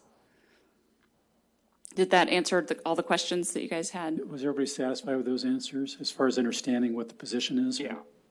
Mr. Chairman, just go ahead, one Steve. point of clarification on it. Do you, for any of your private parks, private trails, do you intend to have signage that declares these as private? Commissioner Deckers, Brad Famler, Avamore Development, General Manager. My address is 18454 North McLeod Way. No, we do not. We do have signage on some of the parks that just talk about dog waste stations, be respectful, and a few other things. But it has nothing that says that this is restricted to residents only. The McLeod family has always had a vision of not being exclusive. They've always been very inclusive. And so we've opened up trails, and they've had trails open for years and years and years, which is a lot of the reasons why some of the equestrians that are out there, view these trails on our land, or the McLeod land, is their trails, and we've always been welcoming and inviting, and so there is zero intent of putting in a "Do not trespass, residents only" sign. We do have a couple areas that are for residents, and that is our clubhouses. You need a key in order to get into the clubhouses. You need a key to go into the pool areas. Those are for HOA residents only. But we've been very inclusive of people coming in using the HOA facilities. Excuse me, Brad, I missed your last name. It's Fammuller, spelled P as in Paul, F as in Frank, ANNMULLER. That's not easy. It's like Price Pfister faucets. Okay. P is silent. All right, thanks. Appreciate your input. Okay. Chairman, there was one other comment you made, if you don't mind if I could respond to it yeah, about. sure, go ahead. I mean, I think there was it was further commentary on the ordinance and whether it's fully presented to you tonight. While we do acknowledge that there's cleanup that's needed, we do also believe that it presents all of the substance and all of the process. And what we would ask of you, because you said your comment was, we're just faced with the city standards or the ordinance before us. Again, we'll answer as many questions as you have, and we can, and try to explain if we haven't explained it well enough of what it is. It's a relatively straightforward process and the requirements that clearly was not written as perfectly as it should have been, but the substance is there. And so what we would ask in order to move the process along, we obviously are not going to see eye to eye with staff on this. So we're in different positions if they want us to embrace the city standards, and we have very different standards. So a continuance to work out those details with staff will not be fruitful in our opinion. I mean, we're happy to, of course, keep working with Steve as we move through the process. So what we would ask is your commentary on any concerns you have, specific issues about how things are treated, construction standards, if you've got opinions about the construction standards of whether the foothills should have the different standards. If you're comfortable with the way Spring Valley is, that would be a very good indication. And primarily a lot of why we talked about what Avamore has already developed is we feel like the best example of how this is working is that we are mirroring the standards that have already been put into place in these best practices in their foothills development. So I guess we would ask for your approval, of course, but we'd also just ask for your comments and critiques to go along with the process as it moves forward, because this will continue to get vetted and improved and discussed with Steve. So, Okay. All right, thank you very much. thank you. Any further questions? I mean, I'd like to follow, I mean, based on that, exactly all of that. I mean, I think with the proposed plan, and because it's hard for us to sit here and look at these two pieces of paper and try and track them, like, that's why we're all struggling. The big pathways in Avamore we're pretty much good, right? Like, Happy to jump in there if you want on the Go ahead. regional pathways. Go ahead.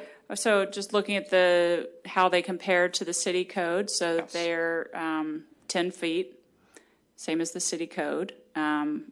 We have hard or natural surface. The city only has the hard surface.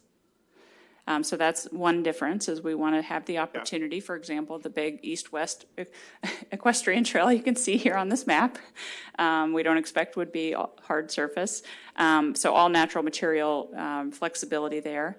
The city standards require a 25-foot easement, and we ask for 20 to mirror Spring Valley's and also to reflect the conditions that's not always going to fit. Sometimes we've got these adjacent to transportation public right-of-way. We've already got a lot of right-of-way, so that's a difference.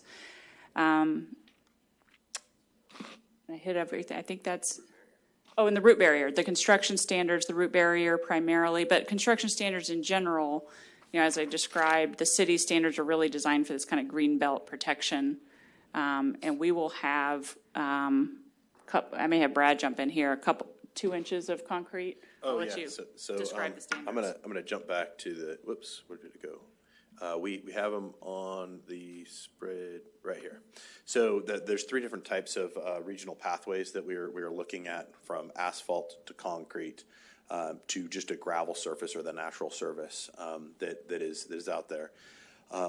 Natural surface in city code is a little misleading, and we were trying to mimic the language. It's actually an engineered aggregate, so it's not. Anyways, so these are what our standards would be. These are what our standards currently are, and there is 4 inches of concrete. There is adequate base underneath it that would be accessible for emergency vehicles. This is all, we're only talking about regional pathway standards here. And when there is a tree within the 4 feet of the pathway, there would be root barrier on that. That is what we would be expecting. The largest difference in this would probably be we are not putting a geotextile underneath the whole pathway. That's not normal or standard for typical roadway sections. I know that it was adopted for the Eagle code, and Ridge to Rivers has the exact same thing, because there is issues with the older trees that have been growing along the river that pop up 10 feet away and come up through the roots. We have a lot of sagebrush and bitterbrush in our area. We do plan on putting trees in. That's where that root barrier would be taking place. Okay, thank you. Any other questions or comments before we hear from Steve? So, I mean, I guess what I'm, my biggest question on those community, or the regional pathway stuff, like, that, we're talking a couple pathways that are already existing right now that aren't built to this code. We want them to be at this code, but there's a whole bunch more coming, and we're just trying to, make sure that we do them in the right way. And clearly, they're not next to the river. We're not dealing with a lot of the same stuff. I definitely understand that. So I was just trying to make sure I had everything there. Is there? Okay. Yeah. No. That's all I needed. I'm good. If I could make one more comment about the pathways and the 67 acres of parks, and then the 17 miles of trails, the regional trails that we have. Those are kind of the backbone system that is thought of in your guys' CIP, which is your the improvements plan. And so, if we give you 600 acres of parks, then the city has not anticipated that. So there's a cost associated. So that's the reason why we're saying we will give you what is I don't know the word for it, but thought of in your guys' plan in terms of, that the tax dollars are going to be able to pay for the maintenance on this once they're actually given to you. And so the 17 miles of trails and 67 acres of parks are thought of in your taxing structure currently. Okay, thank you. Mr. Chairman, Yeah, go ahead. just a question to clarify what's not in front of us, right? So there is some supplementary information that proposes pathways that it could be. We're not talking right now of any pathway locations. What's before us tonight is just what is the ordinance language that we would use going forward. Is that correct? Chairman, Commissioner Deckers, that's correct, right? Okay. You're just weighing in on the Avamore-specific standards. Which is going to end up being a lot of fucking trails. A lot of trails. Okay, go ahead. Crystal? My question pertains to, if this does pass, how much will the city of Eagle be responsible for maintaining for 200 years from now? Yeah, Chairman, Commissioner Ivey, good question. Really, the city is in control of what you accept for, public dedication. And so we're just trying to measure against the standards that the city has adopted as far as what is the level of service that we would expect to need to dedicate to the city. We'll be developing much more than that. And, for example, I gave the example of the Foothills Heritage Park that's already that lovely, super active park. We have offered that to the city if the city wants it. The city may not want to take that on and maintain it, and they don't have to, and it's still going to be open to Eagle residents. And so it's really in the city's control, and the dedications we're talking about are simply by us looking at the city's capital improvements plan to determine what's the base level that we need to come forward with to make sure that we are maintaining your current level of service. But the city's in the driver's seat on what you want to take on and maintain above that. Thank you. Yeah, Mr. Chairman, so I guess and I'd like to hear from staff too on some of this. My struggle is, we have to make a decision on the standards of these trails, right? And where Eagle is going to take on the responsibility of maintaining, I know you say that we could elect not to, then we're just gonna have trails, and who's funding that? Who's doing the repairs? Who's maintaining that? I would imagine Avamore HOA is gonna have a huge outrage if the residents have to fund full trail maintenance, park maintenance. So I just think that it's going on the city of Eagle, right? So it's going to be maintained by Eagle. So we can sit here and say, well, we won't force it. We know that's what's going to happen, in my opinion. So I have a struggle because if that's what's going to happen, then I have to look and say, what's the standards within the city of Eagle, right? And what are those standards that we want? Now, it might not be a perfect solution at this point. And that's my other struggle is we do have to come up with, as a group, we discussed at the last agenda item, that we need to discuss what we're going to do in the foothills versus what we do down here. And so I think us talking about this right now, I quite frankly think is premature. Because we haven't set standards on what we want as a city for the foothills. So my struggle is, I say, well, if you have a good plan for it, we don't necessarily have maybe the right fit at this time because we haven't gone through the full process.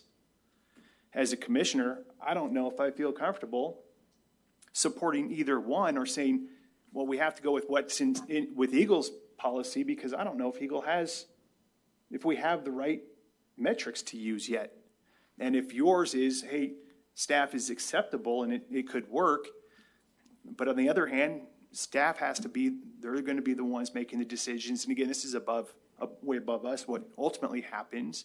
But as far as our recommendation goes, that's where my struggle with this is that I don't, in all fairness, I don't know if we have the right things for the foothills yet. Because I do see natural surface for equestrian, right? You don't want to ride horses on cement walkways. But I think there's probably, when you say that you're in an impasse and we can't work together, that also, I look at that and say, well, why can't we work together if we can get together on 80% of it with the city, and we're talking about a couple trails, but to come in and tell us it's one way or the other, I'm struggling with an either or, because I don't know if that's really the right answer at this point, is an either or, when we haven't had our work session yet to discuss what our last agenda item. So I guess that's where, and maybe staff can, because I guess where I'm at is I'd like to hear from staff on the recommendation is to stay with city code. And I'm not a big proponent of doing separate deals for each development. I don't think that's the right thing to do as we grow and expand out. And if we do it, well, Spring Valley did it. Well, we do it. Now what's the next developer? Well, now we have precedent. Well, you've done this for each different one. So now we have to make special arrangements, and it's going to, where does it end, and where do we as a city have a set of standards? So I lean towards the city standards because that's what we have, right? That's what we have to go off of is what does the city of Eagle, you want to be in the city of Eagle, well, then we should go by the city of Eagle standards. And what I'm saying is maybe this will open up to staff, Mr. Chairman, but yeah. I guess that's my struggle is that I lean towards you want to be an Eagle, you do it Eagle's way. But can we do that yet? Do we have enough when we're talking about the foothills? And we just heard from a council member that we need to have a working session to review and set policy on that. So, yeah, I think there may be a lot of similar feelings about this on the commission, but I think let's go ahead and hear from Steve just so he can provide input, additional information, rebuttal. I appreciate that. I would love to respond to that because I think they're great comments. But I agree it'd be great to hear from staff first because we're one-sided talking about this. Yeah. Thank you. So thanks.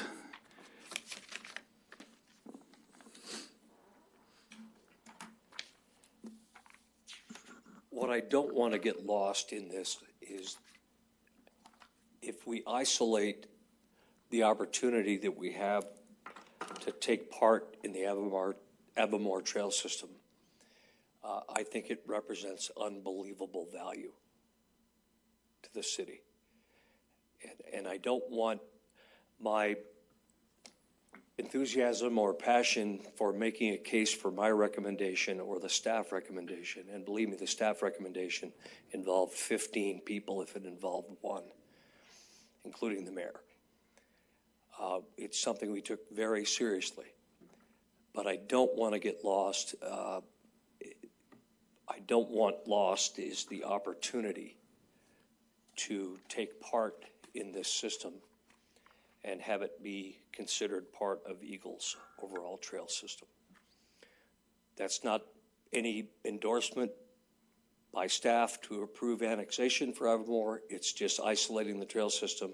I wanted to present to you my personal feeling as a trail steward, the value of it, a trail user. It's an opportunity without any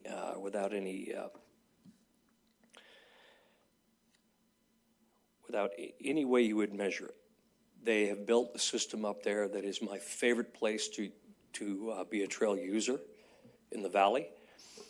They address areas that Ridge to Rivers has, frankly, they've missed the boat in many areas. In Avamore, you see things like user-specific trails. They have a downhill-only, bike-only, one-direction-only flow trail that is coming along. The top half of that, I think, is masterful trail building. It's one of my favorite places to almost get injured. Hey, Steve, can I interrupt you just for a minute? Yes. I think we all totally get, the value that all these things would have for the city. I wonder if you could, as part of your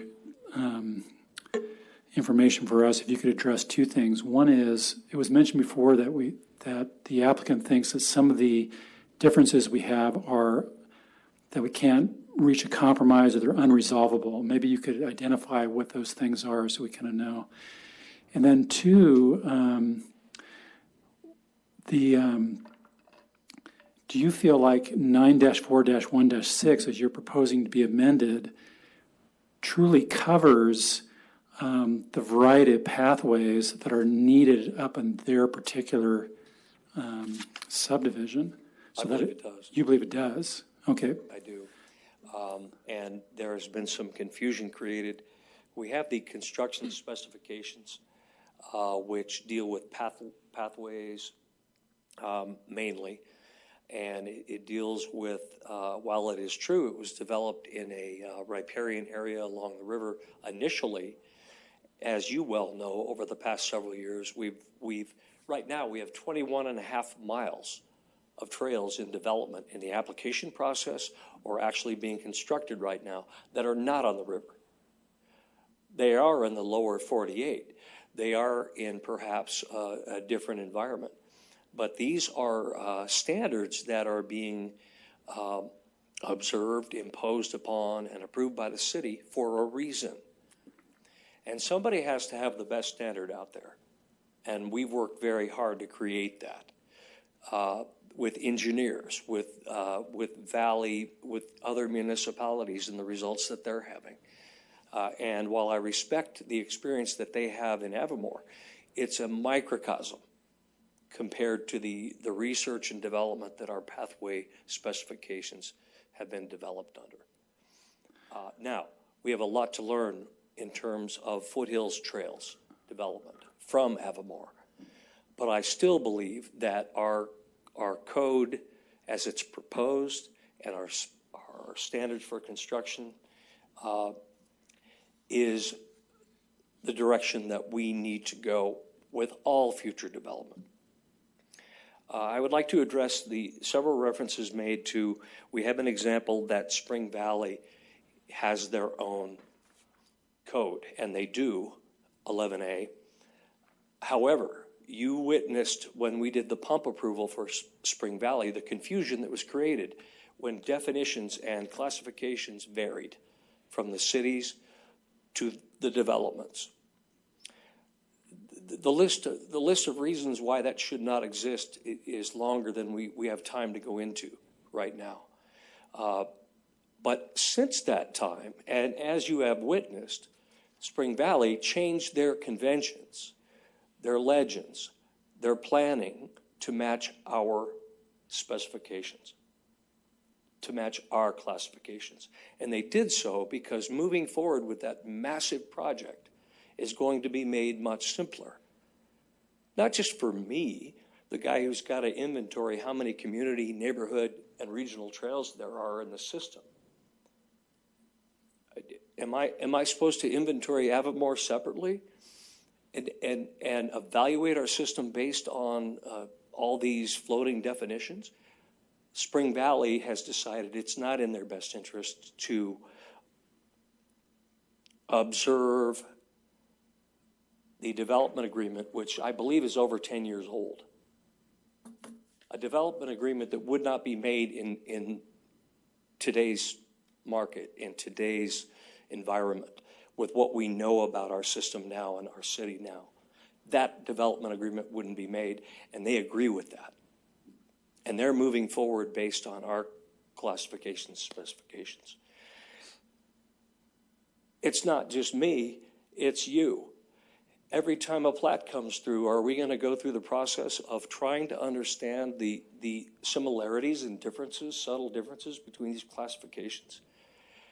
That's going to muddy the water. We want to do our best job with our recommendations, mine to you and yours to Planning and Zoning Commission. And if we have a layer of confusion, which has been demonstrated by the entire discussion tonight,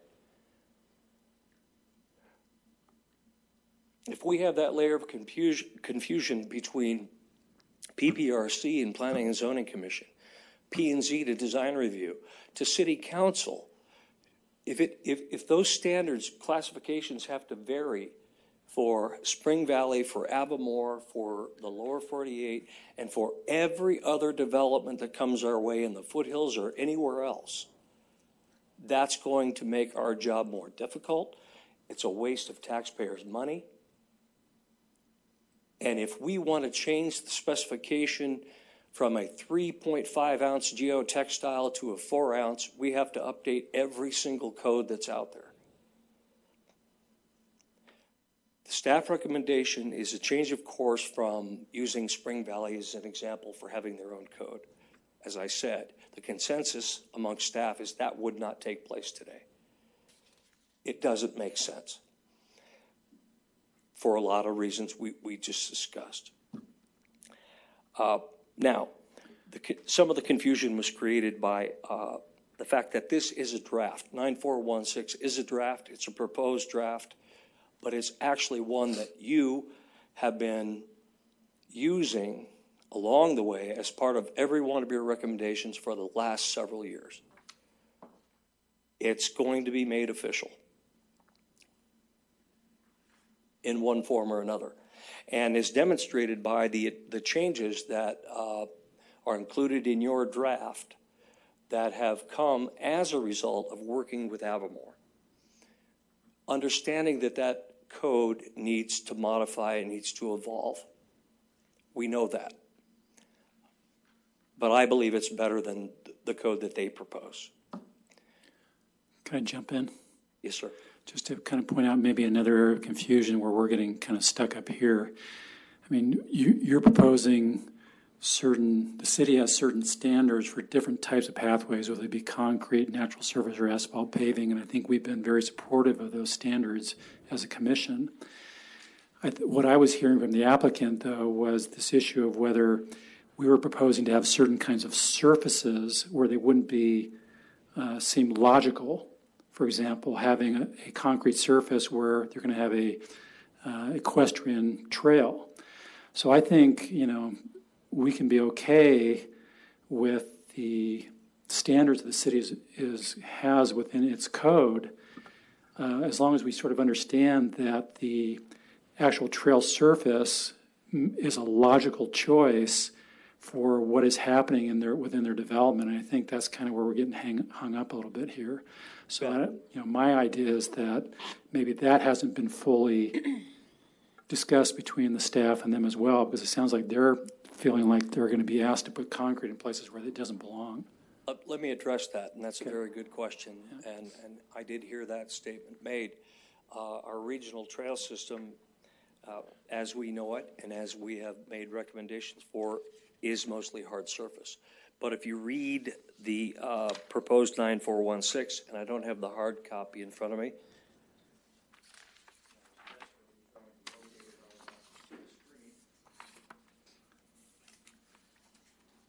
I believe have this in front of you. We do. If we mosey down to D, trail pathway sidewalk classification to regional trails and pathways. On the next page, I'm on 3 of 7, going to 4 of 7. The city may approve alternate designs to regional pathways as sidewalks as identified in H. That's one way that we can modify the standard.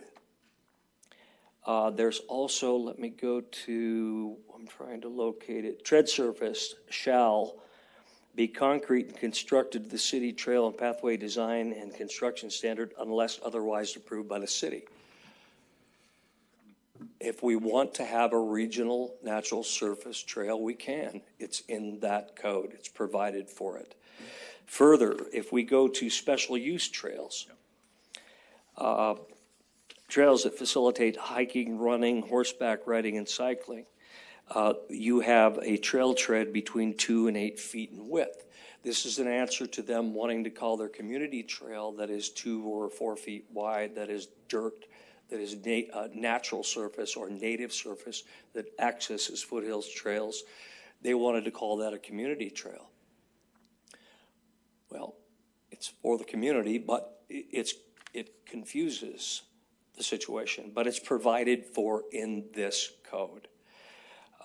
So I wanted to point that out to give them some relief too. This is not the easiest thing to read, and I'll admit that. Access trails, here's another one, another way to create a trail that is used for many things, fire breaks, so forth. It can be a regional trail, a future regional trail, and any kind of design that the city approves, design and construction specifications to be evaluated by the city based on intended use and other factors require city approval. That's an opportunity to simply go up there and scrape the dirt level with a good drainage runoff and create an access trail. And that's what it can be classified as. We can make recommendations that it's classified as an access trail at this time, but as soon as connectivity is available and it becomes a true regional route, then the city assumes responsibility for maintenance. And it has to conform to another standard. When you have a regional trail, we feel that you have to have different load specifications and access specifications and things that they may not need right now if it's not truly connected and considered regional. And boy, I hope you've done a better job of keeping track of some of the important questions here than I have, because there are many. But I truly believe that in this recommendation, it creates consistency for the city, it creates fairness for all developers that come before us in the future. We are now, and we have been, making recommendations that have been supported by City Council to a great percentage based on these specifications and classifications. Additionally, the way we classify certain trails has become a factor in funding, grant funding. If you classify something regional, it affects your level of service. If it is public versus private, it's open to other funding opportunities that many are not. So if we can point to a system that is consistently classified and named throughout the entire city of Eagle, there are some advantages in that regard as well. I don't know that we want to go over this recommendation line by line. I like the fact that you have questions on specifics. how would you like to proceed? I think we should proceed like that. If anybody has questions specifically about any part of the staff recommendation, this would be a good time to ask. Yes, I do. Okay. Steve, one of my questions was, because we're both talking about existing trails and future trails, and trying to set forth the standard of our Eagle trails moving forward, so that, which obviously we want, yay, great. The existing trails that don't meet the city standard, what would be the staff recommendation on those? Are they acceptable under because we clearly had a couple of lines in there where we can say, yep, that's good enough because blank or X. I believe that they are acceptable. And this is not having done a full evaluation of them either. I have not been given construction standards. I haven't done digs to verify base construction. I can attest to the condition of the trail system now, both from the foothills and from the integrated hard surface trails. They are better than many of ours. There has not been time to do a full, complete evaluation of it, but I could say in general that the idea would be to leave what is, leave it there. But as plats come in and those areas are developed, then we have to evaluate at that time, are they meeting the committed number of miles it takes, and they've committed to fulfill our obligation for public service? Does it fit our overall trail system? And anything going forward that is constructed should be constructed with the approval of the city, especially those trails that are public. And to say that even a neighborhood trail is a private trail, and if it's not public, we shouldn't have any say in how it's constructed, I don't understand that. We have standards and specifications for everything else, for mailboxes. I don't get that. Mr. Chairman, Go ahead. may I ask a question of Steve? So when the 9-4-1-6 was presented to the developers, what was the response? To Avamore? Yes. What was Avamore's response to 9-4-1-6? Was it just a different ordinance entirely? In my opinion, it was a response of confusion, because if I were looking at it from their perspective, I would be confused too. And when I have people on staff that come to me and say, Avamore is concerned about this, and this is one of the reasons that they want to do that. And then I sit down with them and I say, no, here's how I interpret the proposed code. And they have one of these moments. Okay, this is how we can do this. This is how we can interpret the code. It's going to evolve like every code we have in the book. But it is one that we've functioned with and we understand, most of us understand. But I can see why they're confused by it. And when we have a construction specification that only deals with pathways, I can see why they would get the impression that if they're saying we're going to have a regional route all the way through Big Gulch that'll eventually connect to Spring Valley, or one in Little Gulch going to the BLM, but we don't want it to be hard surface. If they go to our construction standard for regional pathways and see how we build them, I can see why there's some confusion there. But as I pointed out moments ago, that there are provisions for natural surface trails or any trail that is approved by the city and by city engineering. That's our obligation. That's our responsibility. And to relinquish that, I don't believe is healthy, the city of Eagle. I just don't. Steve, let me follow up on Dan's question too. As far as changing what's already existing, for example, we saw pictures in their presentation of neighborhood pathways that were already there, concrete 4-foot pathways. We're not, in ours says neighborhood pathways should be 6 feet. minimum. We're not going to make them add 2 feet of concrete onto those that are already there, right? No. Okay, I just want to make That's sure. not our that- intention.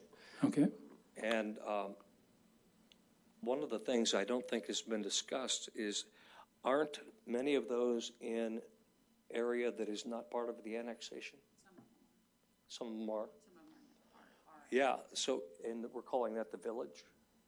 That's phases 1 through 3. Phases 1 through 3 are not part of the annexation application. ah, But some are. okay, So, again, we have pathways all over the city that are 4 feet wide. We're no longer making that recommendation. okay. Any other questions for Steve? Okay, let's Bars are 3 feet wide now. let's give the applicant another chance to respond to anything that they feel like they need to clarify for us. I'd also, unless I have another opportunity, there's something I'd like Okay, to go ahead. point out. I have been provided with copies of existing public access easements that they have in Avamore. And I've not gone over them with a fine tooth comb. I made a part of this recommendation that the city in general be made the primary grantee to any existing easements. That's a legal issue. Evaluation of those existing easements, or the ability for them to convert an easement, or rewrite an easement, or issue another easement. Their ability to do that has to be evaluated by the city attorney. But the general intent is that any public access easement that exists, the city should be primary grantee of, unless the attorneys say that it can't be done. Okay.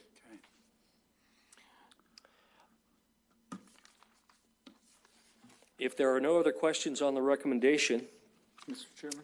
I think we have one, Steve. again, the essence, the basis is that we do not create a separate pathway and trail code for Avamore, that it's referred to in 11B as required.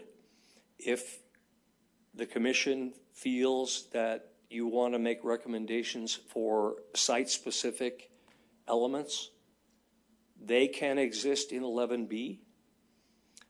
We can make exceptions or variances to 9416 that are site-specific in 11B if that's something that you feel strongly about. But in general, staff and myself and staff does not support having a separate code. I think Commissioner Deckers has a question for you, Steve. Yes, sir. So I did have a detail question, but I think that can be handled exactly as you said, as a site-specific condition. I think that's where I'm going. So, for example, the regional pathway, we require 25-foot easement. They're requesting 20-foot easement. Is that sort of element, could that be handled under a site-specific condition? It can be, but I would recommend that 25 feet is the recommendation unless site-specific conditions within a plat, not within a development agreement. Right. If within that plat are justified. We do it all the time. Right. 25 is where we start. But then we will have people come to us and say, well, this common lot that sits on top of this pipeline is only 20 feet wide. You're asking for a 25-foot easement that'll end up 5 feet in someone's yard. Right. We change it. We do, but we have made many positive changes with a 25-foot easement. It's much easier to manage from a maintenance standpoint. And if we're talking about regional trails, a 25-foot easement is a lot simpler in its design. You can meander a trail within 25 feet. Signage is easier. Amenities like benches and bike stations are possible.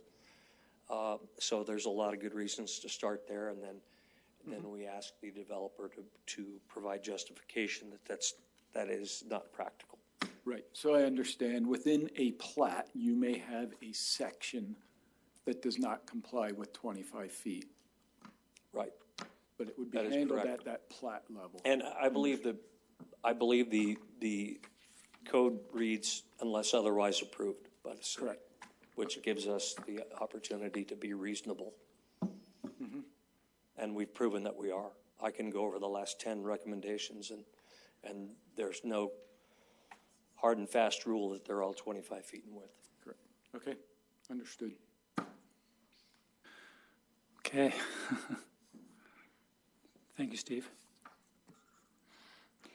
Thank you, Chairman and members of the commission, for an opportunity to speak to you again. And I do think it's helpful to hear from staff too, because I think part of what you're wrestling with is, the question you asked to staff is, do we have unresolved differences or unresolvable differences? And I do think you've heard that a bit, that there is a fundamental desire by staff to embrace the existing city code and apply that to Avamore, as opposed to providing comments on our proposed code of that would work, but would like you to adjust this standard here. It's just keeping the city in control and saying that the city standards must apply. And there's just a few reasons why that doesn't work for us. I mean, just as fundamentally, just for that overall structure. The one is that what we've talked about pretty extensively is that the city's code doesn't fit for foothills development. All the pathway standards now do call for hard surface, for concrete. You have a opportunity within that code to make some exceptions on a case-by-case basis, but you don't have standards that apply to trails. And so Steve did point to a couple areas where the city could use discretion to change those. You also have a proposed ordinance before you that has some additional, or I don't even know if it's a formal ordinance, but a discussion that's beginning, as you guys noted, with your agenda item 6A tonight. So we appreciate the city's recognition that the current standards don't necessarily fit in the foothills, but that is not far enough along to accommodate an application that is before you. And so with the application being filed in April, there is a decision point in front of you. And Commissioner Faustina, you talked about this before. Well, maybe it's just not time. We need to develop foothill standards. We've got this ordinance to develop. And again, we appreciate that the city is taking a look at these standards and trying to figure out what does make sense in the foothills. But at this time, there is an application before you, and it isn't proposing the code that we desire to apply to that. I think there's also a lot of discussion about, both from staff's comments and also questions from the commission, about the confusion that's created by having a different code. And I guess we see it as the opposite of, rather, we're not trying to blend with the city standards. There was a little bit of that in the language attempt here, and that's what created some of this, drafting cleanup that's needed, and staff acknowledges as well. But substantively, we are asking for a development code that is Avamore specific, and it will apply to this development going forward until the development is complete, or Avamore and the city agree on a different controlling document. But we come in, we have a multi-phased, decades-long process. We need some consistency and uniformity at the beginning to understand which standards apply. We're asking to continue the standards that we've already seen to be effective and to have consistency, as opposed to trying to marry that up with the city standards. And so it's not trying to be interpreted alongside the city code. In fact, the process that I described in my testimony is that with each development phase, the developer will designate the trails with that plat. So they will decide, okay, is this going to be a regional trail or a community trail or a neighborhood trail? And they will apply the standards that are in the Avamore Development Code. And part of the standards that are in the Avamore Development Code is the city looking to, did you provide connectivity to schools? Did you provide connectivity to other regional trails? Did you connect neighborhoods? Were you consistent with your overall master plan? And so the city will play a role in enforcing Avamore's code, but not trying to mirror it up with different codes. And that's exactly what was adopted for Spring Valley and done there. And substantively, we're looking to do the same standards, both from a process and a construction standard standpoint. I think, it might also be helpful to, as we're trying to just extend and mirror the standards that are there, I think it'd be nice if Brad could talk a little bit more about the construction standards and the quality that's there. We're not looking to put in something cheap. We're paying for it and we're maintaining it, and our HOA is responsible and they use it. So these have, and they've been time tested now with areas of the development. And so I think that could be helpful to understand, well, what is our development code reflective of? What do those standards that we've put in there, the quality of it, the length of time that these materials are expected to last, to give you some comfort that we're trying to accomplish the same quality that I think is Steve's passion, right, is for exceptional quality. We're just asking for it to be suited to best practices for the foothills. So. Okay, thanks. Thank you, Commissioners. So a couple of the different things that I just kind of wanted to point out. We do have quite a bit of 10-foot wide, we would call regional pathways through Avamore. It's a little over 3.5 miles currently, and it goes all the way from the edge of the canyon at when you come up Highway 55 on the right-hand side where our sewer treatment plant is, and then it goes throughout our community, and it really does tie the community together. Those regional pathways, the first phase that went in was in 2008 is when the first few homes that have gone in. Now, have there been a few areas that we've had to work on because it's asphalt in some areas, concrete in others? Yes, we have. But I mean, that's part of the maintenance that we have done. We have quite a few areas of concrete pathways. Also, up in the foothills, we are limited by topography and slopes and things. We have a couple areas that 10-foot pathway had to shrink down when you go by the creek to an 8-foot pathway, and then it had to expand back out for a 404 permit that we had to go and get. And it's all about just tying our whole community in together. With this, we're under contract right now to do 8 miles of gravel access road that is over top of our water line that we're currently putting in. That contract that I have is $970,000 for doing 8 miles. If you use the numbers that we had tonight, it's $12 million. City standard to a gravel access road that is fire rated. It's a large difference between the two different projects.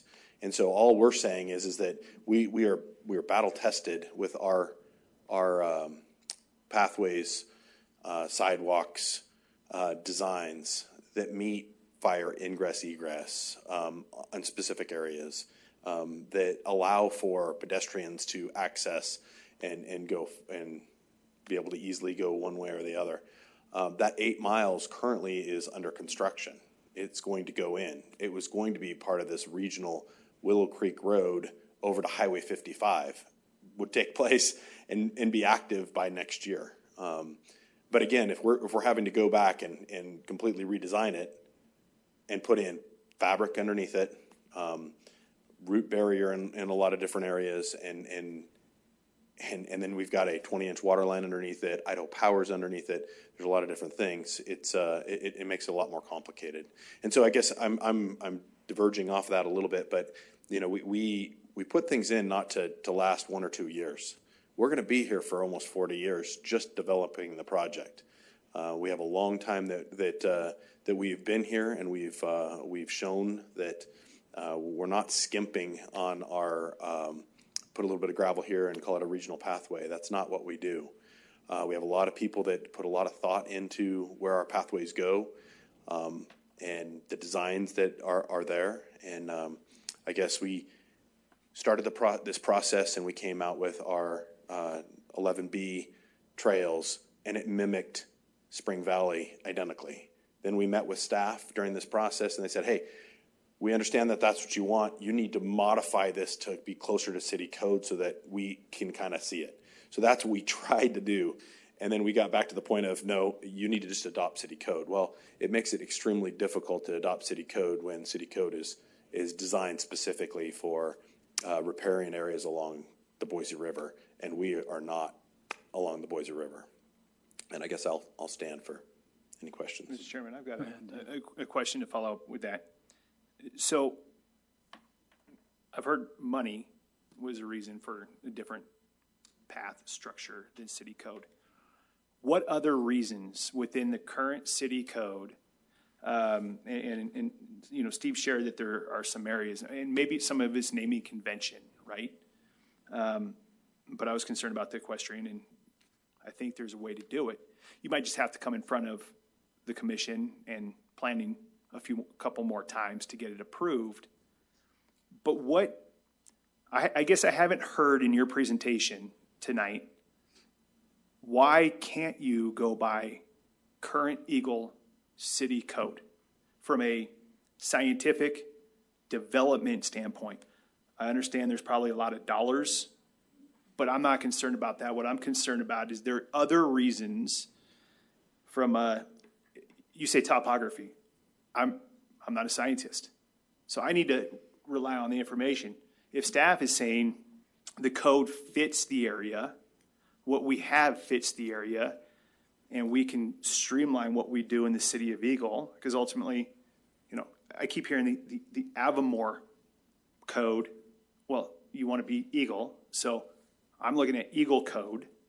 What is wrong with Eagle code that would mean that it would diminish how you're developed of the trails and pathway system?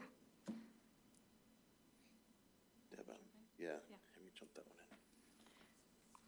in. Mr. Chairman, Commissioner Faustina, I think for one, just to start, the cost is significant as was laid out, but there are additional reasons, and some of them include impacts to the topography, so you talked about that. So simply by the width that's required, you are disturbing more land. And there are many areas within Avamore, and that's why we showed you the picture of the 2-foot community trail there are many pathways within Avamore that just do not make sense to have the minimum width, especially in those more natural areas. Easement width is another place where you see standards that are in the city code that just don't fit. Even on your neighborhood trails and community trails, you have a requirement for 16 feet of easement width.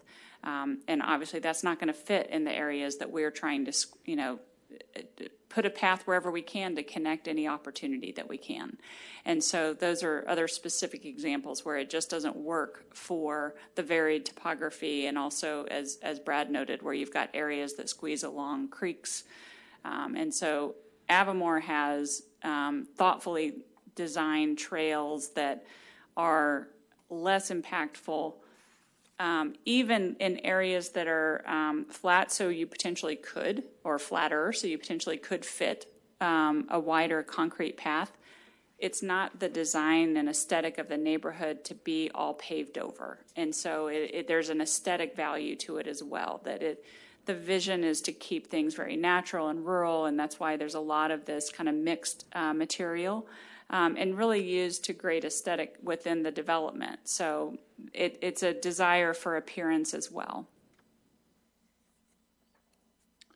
Did that answer your question? I did. Thank you. All right, thanks.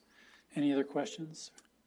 Mr. Chairman, just one question for you. So as staff has told us, and what we do see here on a plat-specific basis, is there are numbers of cases where a development cannot comply with the ideal that the city code asks for.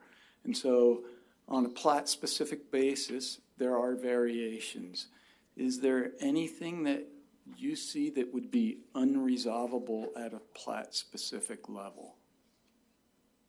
So Mr. Fanmuller just talked about the access road being, if you were to do that on a plat-specific basis, you would ask for a variation at that point. And that would be that is there anything here that you say, when we would get to a plat, we think that it would be unresolvable? Chairman and Commissioner Deckers, I think that there are many things that could be unresolvable when you're talking about such a large scale, and we've tried to highlight the differences in the standards, but I mean, just the interaction that we've had from staff so far, you can see that Steve is very dedicated to the standards that you have adopted in your city code and believes that they do apply in Avamore, and we have a fundamental difference of opinion about whether that is workable in Avamore. And so if we leave it to the discretion of coming in with a plat and then working through each issue, I think there are innumerable instances that could arise. And instead, what we're asking of the city is to consider a development pattern and pathway type that is appropriate for Avamore as evidenced by what has already begun there. And if you have comments on that, if your vision for that, I mean, maybe you can see that, okay, maybe our city standards aren't directly applicable, but there's something about our standards that you wouldn't want applied throughout that development. Is it the 6-foot versus 4-foot neighborhood pathways that you have your own vision that you do want carried out? Then that's the kind of comment that I think is appropriate at this level to say, I mean, I guess you obviously could just say fundamentally, no, we just disagree. You have to apply the city standards, and, you know, we'll have to take that up to P&Z. But we are looking for meaningful feedback and comments on our development code that's before you too, to see of the design and aesthetic that we have started to develop. Are there things that you like or don't like, rather than just trying to put it into a case by case and, you know, exception basis of your code?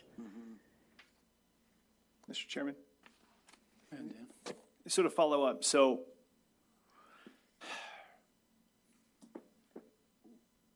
you're the applicant. Wouldn't you, I would probably suggest to flip that and ask the question. So instead of coming and saying, we tell you within your code a few changes that might be nice because that's how Eagle, what I would have liked to have seen tonight from you is a more succinct on here's Eagle's code we're striving to be a part of, and these are the areas based upon what we currently have and what we have future plans. This is why it doesn't work. I understand aesthetics. I understand all of that. I'm not disagreeing with you on that. All right. I mean, I get it, and I think, you know, I've seen the trail system. It's very nice. But we have to sit here and make recommendations based upon multiple different developments, multiple different trail systems. And I look at this and I say, why do we have to come to you and tell you, here's your code and here's what we'd like to see you change, instead of you coming to us and saying, this is why the city is not workable. I understand the global scale, but I haven't really gotten anything really answered my question to say, this is a trail, for instance. This is why this easement doesn't work. Because when we talk about, you know, not paving over, I think the city of Eagle has done a really nice job. It's a beautiful community, and I think the developments that staff and this group and planning have approved, I think, are beautiful developments. And I think the city has a great trails system. So to say that that trail system isn't pretty enough for Avamore, but it's for the rest of Eagle, I guess that's where I'm struggling with. You haven't really brought to us why the city code doesn't work with specifics, and it's been more adversarial to say, we just have a fundamental disagreement. What I'd like to see is, let's sit down and see, are your current trail system, what you have and planned out, what percentage of that meets the current city code that we have to work off of? And are we talking about a differential of 50% of your trails, 20% of your trails? And you're the developer, you should have what the city code has been requested versus what your development has. Do you have any idea of how far apart are we, I guess? Because I'm sitting up here and I'm just really struggling with this to say that, you know, we can apply the code to every other developer that comes in front of Eagle. And then you guys come in and say, well, this is Avamore standards, and this is how Avamore wants to do it. Well, I'm looking and saying Avamore's applying for annexation into Eagle. So that's where I'm struggling with this, to say that we do have to have a set standard codes in this city. And if our staff has to maintain those pathways and parks in the future, I think standardization across the board is not a terrible thing, especially if we're saying that there's ability to make adjustments if you need to, if there's certain areas that just don't fit. But I don't know what percentage doesn't fit. And have you sat down with staff and really gone through what the Eagle is versus what yours is? Because I don't know if it's an either or. I think there's probably a blending here that can happen. I bet there's a lot more agreement than disagreement.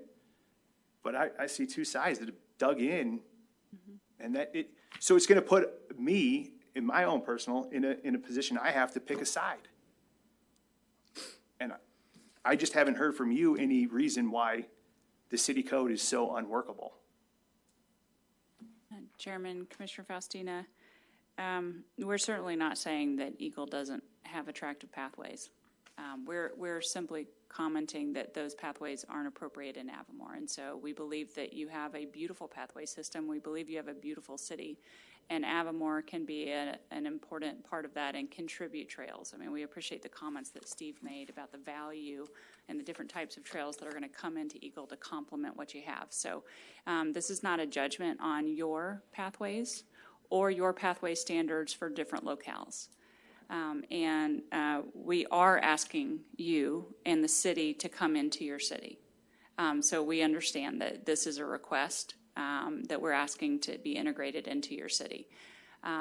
We have evaluated your code very carefully and have had many meetings and discussions with the city. And so this is there has been a lot of discussion about it. We've also looked very carefully at Spring Valley's code, which is part of your city code as well. And really the only example in your current city code that does reflect the type of development we're doing. And from the outset in our discussions with planning staff, which by the way has been an evolution of years, the direction has been to mirror Spring Valley. And that is what has been done. And so this is not a flippant disregard for your code. It is integrating the portion of the code that makes the most sense. And per staff's direction early on of what, this is what's been done, this is what's been done in the foothills, this makes the most sense. And not just for pathways and parks, but for really everything about having a planned community in your city. And so that is where we began. And it is also a separate process. And so, we definitely are not trying to create something irreconcilable. We're trying to avoid that in the future by recognizing you don't currently have, except in Spring Valley's code, a code that fits for our type of development. And the process of just following the city's standards that don't fit, but then going through a review process each time to make it fit, we're saying is just unworkable for a long-term multi-phase development. And so what we're asking for is your consideration of very different standards. And so then to your point of, okay, what's different? And we've talked about that. I feel like we have tried to answer that, but I think maybe to summarize or recap some of what we've talked about, and maybe we haven't said it well enough, really the regional pathway, and Commissioner Crockett was talking about this, is really where the only place where we're close, at least in having generally the 10-foot width, but we are asking for a different material base in certain locations, not just concrete and hard surface, and a different easement width there. We're asking for 20 feet instead of 25. We're asking for different construction standards to only put root barrier where you are within 5 feet of existing or new planted trees. And so that is in 11B. The other pathways, and I acknowledge that it does create confusion by we tried to do it, staff asked to like mirror that more, and it probably was a mistake to try to do that. So, and I'm not blaming Steve for that. I think we just maybe, that was not a good path maybe, but they really are different. So even though we have the same name of community pathway, it's just a fundamentally different system. You look at that dirt 2-foot wide path, that is not what you guys would consider. So is it significantly different? Yes, we're asking for a adoption of a very different development code that suits our development, that provides, I mean, I would say more access, what you're getting, and in a way, all of that, the community pathways and the foothills trails, that is all just in addition to give you public access. It's more than what you have. It's different than what you have, but it's just a whole new type. So that's what we're asking for. I'm happy to answer more questions if we haven't explained that well enough, exactly what the differences are. Any other questions before we discuss that? Okay. All right, thank you. Appreciate all your time tonight. Appreciate your good questions. Okay. If it's okay with the other commissioners, I just kind of like to lead out with some general comments, and maybe everyone can kind of comment on those. I think Commissioner Deckers and I are thinking a lot of the same things, and I also have some similar sentiments that were expressed by Dan about, whether or not this was even ready to be brought before us tonight. But I have a feeling the applicant wants some sort of decision so they can move forward to P&Z and keep going. So I have a feeling we're going to be making a decision. I would say, though, that with Spring Valley, I think their Pump 1 came before us like 3 times before we actually voted on it. I mean, they kept coming back with more refined, and then they kept working with the city. That actually made it quite a bit easier, and I think it led us to have a better decision in the long run, but I'm not sure how willing the parties are to do that right now. Anyway, so my thought is, there's some confusion because of the naming of these pathways. For example, we saw a picture of these 2-foot wide pathways kind of winding through the foothills, which the applicant has called community pathways, but probably would fit better into what we call like nature trails or something like that. So, my thoughts about this whole thing is I don't like the idea of abandoning the city's code for trail standards. So if I were to make a motion, I'd probably move to recommend that we adopt generally the recommendation made by staff, but that also, as part of it moving forward, that the staff would, along with the applicant, would examine the classifications, the actual naming of the pathways, and make sure that they're consistent with the proposed use, the environment, the topography, etc. That also, that the surface itself be consistent with the proposed use, and that it meet the other general standards that the city is always trying to achieve of connectivity, and also of the public not being excluded from any of the pathways and parks. So that's kind of the direction I'm heading if we make a decision tonight on this. Any other comments?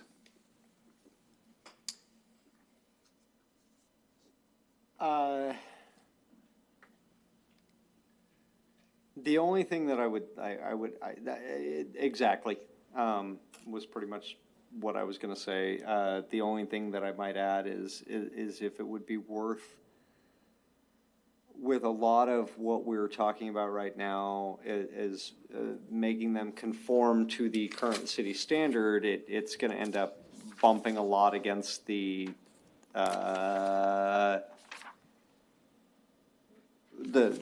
basically the line where the city may approve alternate designs.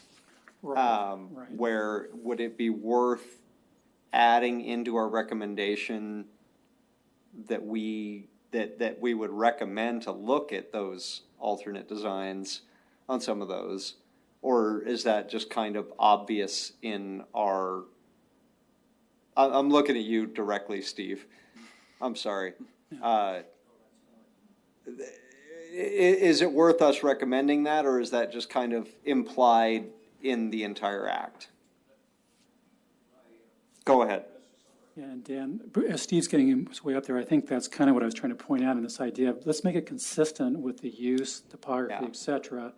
And Steve brought up earlier this idea that at the plat level, there can be modifications made to make sure it works for that area. So that's the way I feel like we can go generally with the city's code, but allow that flexibility that's built into that code and also Yeah. make sure that it's consistent with what it's And actually then just the used question for. of, should we push harder or is it implied? Yeah, and I'd like to support what Brad said about Avamore and their practices and how they do things. The fact that we want them to comply or adhere to a code decades going forward when none of us will probably be involved, but we're not questioning their quality. That's why we're considering annexation to Avamore. And that's why I'm excited about the system, and I'll reiterate. I did make an addition to the draft 9416 that covers this very topic. It's on page 5 of 7. Alternate design trails and pathways may be approved by the city for uses and conditions not covered by other classifications and specs. Developers shall submit design and construction specifications that include justification for the alternative. The PPRC will make their recommendation based on supplied documents. That was specifically added for this situation in recognition of the fact that we have, every code has evolution in front of it. Ours certainly does. The objections brought up, I don't understand. I'm not explaining correctly. If they feel like we feel that regional pathways are all hard surface and they should all have root barrier everywhere, that's not what our code says. That's not what our specification says. Okay. I can't emphasize enough that I can't think of an example that's been discussed here that isn't provided for here.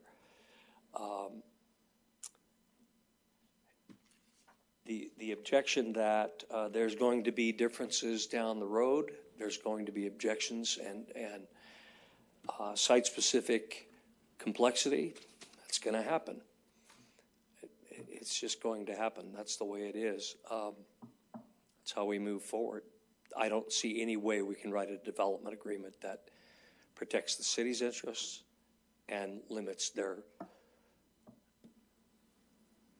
exposure to that kind of complexity. Okay. Any other thoughts regarding just how we want to move forward? Anybody else have anything they want to add? Mr. Chairman? Yeah, go ahead, Steve. So I'm very sympathetic to the applicant saying that they don't want to treat this plat after plat after plat on an exception basis, right? As the years go on, they may not be guaranteed what would be accepted at plat number 2, 3, 15. I don't know how many plats there may be. And so I'm sympathetic to them saying we would like to see more definitive foothills appropriate specifications. So I understand that. But 9416 will evolve, and I don't really want to have to evolve 9416 and 11A and 11B and 11C and D if those come up. And so what I would much prefer to see is a more active engagement in foothill-specific standards incorporated into 9416. So would you include that in a motion that, similar to what I was proposing as well, and include that? That doesn't necessarily need to be the motion, That just needs to right? be a recommendation to staff. Yeah, that's a recommendation to staff to say, if this is based on 9416, I would like to see the applicant. We talked about having, some other sessions, but let's more actively evolve 9416 so that we don't have to treat all of these on an exception basis. especially for a very, very large development like this that's going to take decades. Any other thoughts? Okay, thank you, Steve. And Steve. Okay, I'm going to venture a motion. I'm actually going to include your recommendation in the motion because I think it actually would be appropriate maybe. Okay. Because, I mean, since we're an advisory body only, it gives applicant and staff some idea of what we're thinking, and Right. I'll try to make this coherent. Sometimes these motions are so incoherent, as Christina frequently tells us, that, and, you know, when you're kind of doing this off the Just cuff. summarize it, it's fine. Yeah, okay. So my motion will be as follows. Part of the reason why, and I'll say this first as kind of an introduction, part of the reason why I feel a little bit uncomfortable with the applicant's ordinance is I just feel like it was so far from being complete that I can't really recommend it, even though I understood their concerns about why they wanted to do things their way. So it was very hard to give that sort of a favorable thumbs up because I just didn't feel like it was anywhere near done. So what my recommendation is going to be is that we recommend to Planning and Zoning Commission and to the City Council that the staff recommendation be adopted, and as part of that, adopting it, that the staff would look at the classifications of the trails with the applicant to ensure that the trails are properly named and to match the city's code so that the uses will be consistent, so that the trails will be consistent with the proposed use, topography, and the environment.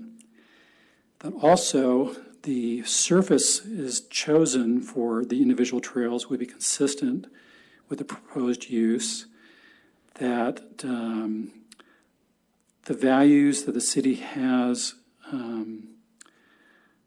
as part of its core values regarding pathways and trails, such as connectivity and the public use of pathways and parks, be maintained.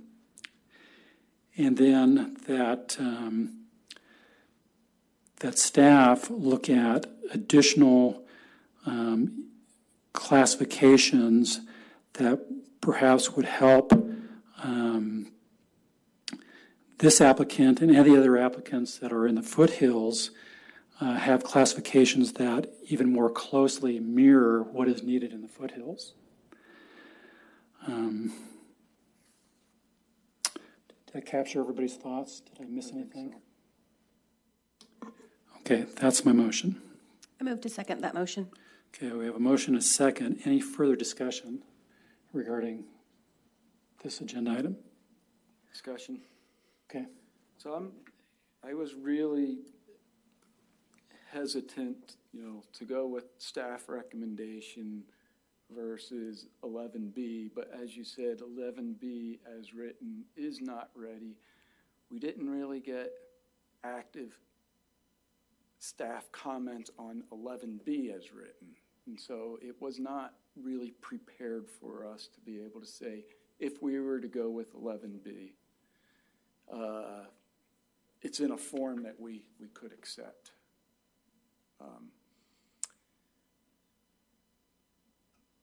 So if we were to go the approach of 11B, we would have to have a no decision tonight. Yeah. So Yeah. with that in mind, I'm inclined to vote along with your motion. And I would just add as just a comment, not as an amendment to the motion, that I think the flexibility that's been built into 9-4-1-6 can accommodate some of the, or maybe most of the applicants' concerns. So hopefully that'll be the case. But I understand that you were concerned that they would have to continue doing this with each plat. But I think hopefully the reasonable, common sense resolutions can be resolved on these just miles and miles of trails and a lot of variation in trails too. I'm hoping that we can evolve 9416 so that we don't have to do this on an exception basis every time. Okay. I was just gonna, I mean, I think that same thing comes up. I mean, I think that basically what we're all getting at is that we can do it right through the current ordinance versus trying to force another one in there. I think another thing that I just wanted to just say was the idea that we're gonna try and I think one of the biggest things that we're doing tonight is saying that the Spring Valley precedent is not a precedent. We don't want to be doing that. I mean, that came up a bunch tonight. I mean, if Spring Valley came up right now, I guarantee I would be not okay with what that currently is. So, I mean, I think that was just, I think the biggest thing we want to do is set it so that we're trying to run the same precedent, and then, I mean, my apologies to Steve, kick all of the exceptions over to him as opposed to us. So, and that's basically it, so. Any other comments on the motion? Yeah, I just, to put mine out there is,